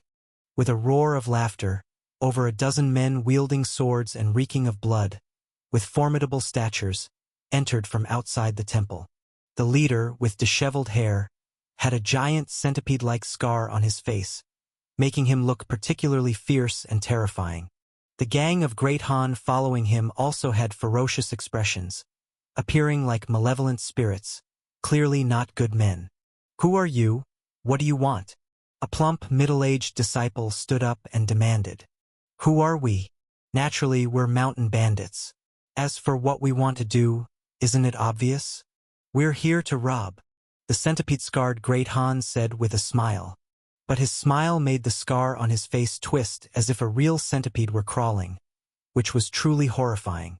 This terrifying sight directly scared the young lady, Su Ping, who yelped and hid behind her father. Seeing Su Ping's reaction, a fierce look flashed in the eyes of the centipede-scarred Great Han. Mountain bandits, robbery? The plump, middle-aged man wore a mocking expression. My friend, have you made a mistake, trying to rob us? What? Do you have some impressive origins? The centipede-scarred Great Han scanned Lu Qing and the others with interest. To his senses, although there were martial artists among them, the strongest were only at the muscle-bone realm, hardly a concern. That's not it, we are just ordinary travelers, we don't carry valuables. If you've come all this way to rob us, you've picked the wrong target. Is that so? Well, I can't be sure. That carriage outside, it's yours. Isn't it? To afford such a carriage, you must be rich or noble. How could you not carry valuables? Moreover, even if you don't have valuables, isn't there a beautiful young lady here? If I could take her back to be my 13th concubine, that would be a delightful affair. With that, the face of the plump, middle-aged man changed abruptly, anger flashing across his face. Initially, seeing the opponent's numerical superiority, including archers, he feared that a confrontation might lead to injuries among Dr. Chun and the others, since they couldn't protect everyone. But now, with the mountain bandit leader having designs on his daughter, He could not swallow his anger. Just as the plump, middle-aged man was about to explode, Lu Qing suddenly intervened. "What is that hanging from your waist?" Everyone was taken aback and looked towards the waist of the centipede-scarred Great Han. There hung a cloth bag, bulging, with dark red blood stains seeping out. "This thing." The centipede-scarred Great Han took the bag off his waist. "This is my trophy." As he spoke, he opened the bag, revealing a bloody human head suddenly poking out. "Ah!" This shocking scene made Su Ping scream. Little Yen also squealed, burying her head in Lu Qing's embrace. The elder doctor frowned slightly. The others, like the plump, middle-aged disciple, were also startled. "This head." The plump, middle-aged man couldn't help but widen his eyes. The head, although bloody, could still be recognized as that of a rather beautiful young girl. "Pretty, isn't it?" The centipede-scarred Great Han said with a proud smile. "This girl, I had my eye on her, but when I tried to take her as my bride with a proper proposal and dowry, and make her my 13th concubine, she and her father, the town chief, dared to refuse me. I had no choice but to lead my men to slaughter their town and bring back her head. The women I Wu Tian fancy cannot escape my grasp even in death." The centipede-scarred Great Han gently caressed the girl's cheek on the head, his face filled with infatuation. His perverse demeanor made Su Ping shiver. She suddenly remembered that this mountain bandit leader had also mentioned taking her as his 13th concubine. "You vile villain! You are so cruel!" Unable to stand it any longer, one of the plump, middle-aged disciples in the temple drew his sword and pointed it at the centipede-scarred Great Han. "Oh? So, you want to resist?" The centipede-scarred Great Han, unfazed by the sword pointed at him, didn't even flinch. His companions behind him, the dozen or so Great Han, were also indifferent, holding their weapons and looking mockingly at the disciple. "But you should consider carefully, if we truly start a fight, my men never leave survivors." He snapped his fingers. The next moment, motion stirred all around, and dozens of figures appeared on the temple's courtyard walls and the roof of the hall. They all held bows, darts, and other hidden weapons aimed at Lu Qing and his group. Chapter 319. "Would you rather hand over that girl or have my brothers shoot her dead with a barrage of arrows? Choose for yourselves." The round, plump, middle-aged man's face changed again. He cursed inwardly for being careless. In such a situation, even he would find it extremely tricky to handle. With his and his disciples' abilities, breaking through was naturally not difficult, but to ensure the complete safety of the elder doctor and others was extremely difficult. Just as the round, plump, middle-aged man was regretting not capturing the bandit leader immediately, Lu Qing spoke up again. "No wonder the stench of blood on you is so strong. So it turns out you slaughtered an entire town. So what if we did?" The centipede-scarred Great Han looked at Lu Qing somewhat curiously. He thought this young man might have a problem with his brain. Couldn't he see the situation they were in? And yet he still had the mind to care about them slaughtering a town. However, he then saw that Lu Qing's expression was unusually calm. After seeing him nod, he casually said, "Boss Ma, capture him." "Yes, young master." Before the centipede-scarred Great Han could comprehend the meaning of those words, he suddenly felt an immensely powerful aura erupt in front of him. The next moment, a figure appeared before him. Feeling the suffocating presence from Ma Gu, the centipede-scarred Great Han panicked and wanted to retreat. Unfortunately, it was already too late. Sword light flashed, and with two slicing sounds, the centipede-scarred Great Han's arms had severed from his body and fell to the ground. With a single move that took off the centipede-scarred Great Han's arms, Ma Gu did not pause, and he tapped his chest with the hilt of his blade. After dodging the blood that sprayed out wildly, he then grabbed the man's neck and returned to Lu Qing's side, throwing him to the ground. Ma Gu's strike was rapid and sudden like a diving hawk snatching its prey. By the time he captured the centipede-scarred Great Han, not a single mountain bandit had reacted. "Ah! My hands!" Unable to endure the pain from his severed arms, the centipede-scarred Great Han screamed in agony. This finally provoked a reaction from the mountain bandits. "Boss! Let go of our boss. Otherwise we'll chop all of you to pieces. Release the arrows immediately." The mountain bandits became agitated and began shouting frantically. "Shut up." Magu pressed the blade's tip to the centipede-scarred Great Han's throat. "Don't you want your boss to live?" Seeing the blood begin to trickle from the centipede-scarred Great Han's throat, all the mountain bandits instantly fell silent, not daring to shout further. Even those on the surrounding walls and rooftops subconsciously lowered their bows and hidden weapons, fearing a misfire might injure their boss. As for the round-faced, middle-aged men and others nearby, they were already dumbfounded. "That's better." Lu Qing then pressed several acupoints on the centipede-scarred Great Han's body, momentarily stopping the bleeding from his arm wounds. Then he lightly asked, "How do you feel about the situation now?" The centipede-scarred Great Han was a ruthless man, having already recovered from the immense pain.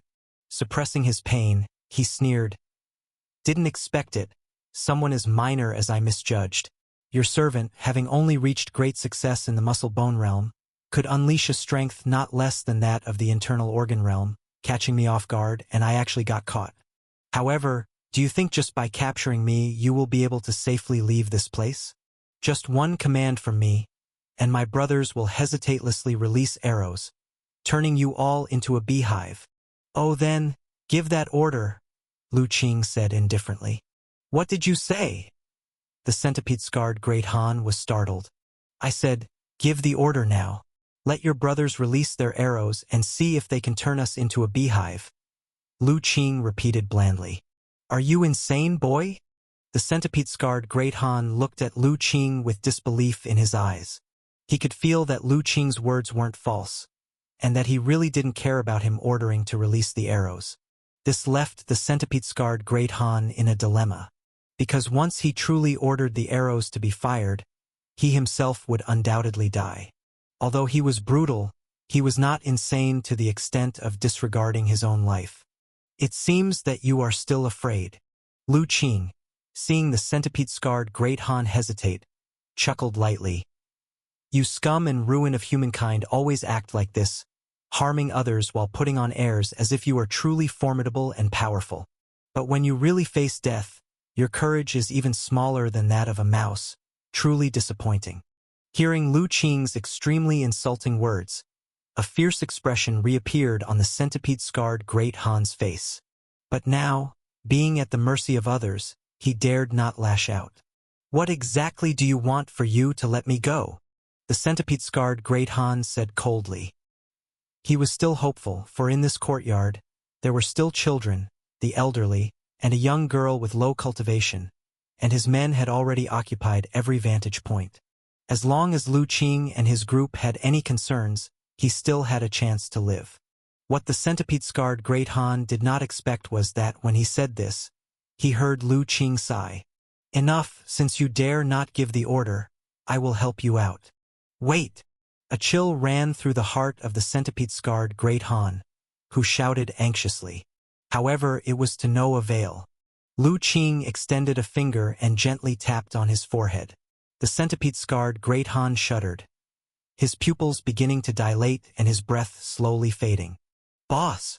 Seeing that the centipede-scarred Great Han was breathless, all the mountain bandits were greatly shocked. No one expected that Lu Qing would suddenly strike to kill at this moment, taking out their leader. Even the corpulent middle-aged man and his students were completely stunned. "Release the arrows, release them now, kill them all." At that moment, a mountain bandit leader finally reacted and screamed madly. The bandits occupying the high positions also snapped back to their senses, immediately drawing their bows to shoot at Lu Qing and his group. "Not good." The corpulent middle-aged man was greatly panicked. He leaped forward, attempting to strike first. But just as he leaped out, still in midair, he heard a hissing sound. The mountain bandits on the surrounding walls and roofs were screaming in agony, falling down like dumplings. "Magu, Xian. Kill them all. Leave no survivors." "Yes, young master." Magu and Wei Xian, who had been holding back, immediately showed excitement upon hearing this and rushed towards the remaining dozen or so mountain bandits in the courtyard. "Take this strike from me." Ma Gu's cultivation was higher than Wei Xian's. He was the first to reach the bandit leader opposite him, who held a long sword. With one strike, he cleaved down. That bandit was terrified. He had just witnessed that even their leader was no match for the person before him. In a panic, he could only instinctively raise his sword, hoping to block the strike. Clash! The sword light flashed. The war saber in Ma Gu's hand, no ordinary weapon, was a 1,000 refinement treasure blade that Lu Qing had forged for him during the past 2 years. The long sword in the bandit's hand, at most only forged a few dozen times. How could it withstand Ma Gu's thunderous strike? Without a doubt, it was cleaved in two like cutting tofu, and Ma Gu split both the man and his sword in half. Boom! Boom! After Ma Gu finished off one bandit with a single strike, Wei Xian's long stick arrived. His stick technique was continuous, like a venomous dragon emerging from its cave, striking 2 swift blows each on the chest of 2 mountain bandits. The stick technique was all about overpowering and outmuscling the opponent. Thus, under the powerful impact, the chests of the 2 bandits immediately caved in. They flew backward, breaking the wall behind them, and landed on the broken bricks and stones, clearly dead. After quickly dispatching 2 mountain bandits, Wei Xian did not pause. His stick technique swept across. With a sweeping thousands of army stroke, he charged at the remaining bandits. "My dear disciple, don't kill them all. Leave a few for your master." Seeing this, Ma Gu was startled and promptly rushed forward, fearing that being a bit slower would mean all the kills would be taken by his disciple. On the other side, seeing Ma Gu and his disciple slaughtering freely, relying on their strength to make over a dozen strong mountain bandits run about in panic, screaming continuously. The corpulent middle-aged man and his disciples stood frozen like wooden chickens, staring wide-eyed at the scene. Until Ma Gu and Wei Xian had dealt with the remaining mountain bandits, the stout middle-aged master and his disciples could finally regain their composure. Looking at the courtyard full of corpses, as well as the still composed Lu Qing and the slightly sighing elder doctor, the stout middle-aged man couldn't help but realize that he had truly misjudged this time. Dr. Chun and his party were truly masters of concealing their capabilities. No wonder they dared to bring a little girl on their travel. It turned out that Lu Qing and his companion's strength was formidable. The group of mountain bandits they faced earlier was fierce and not weak in strength.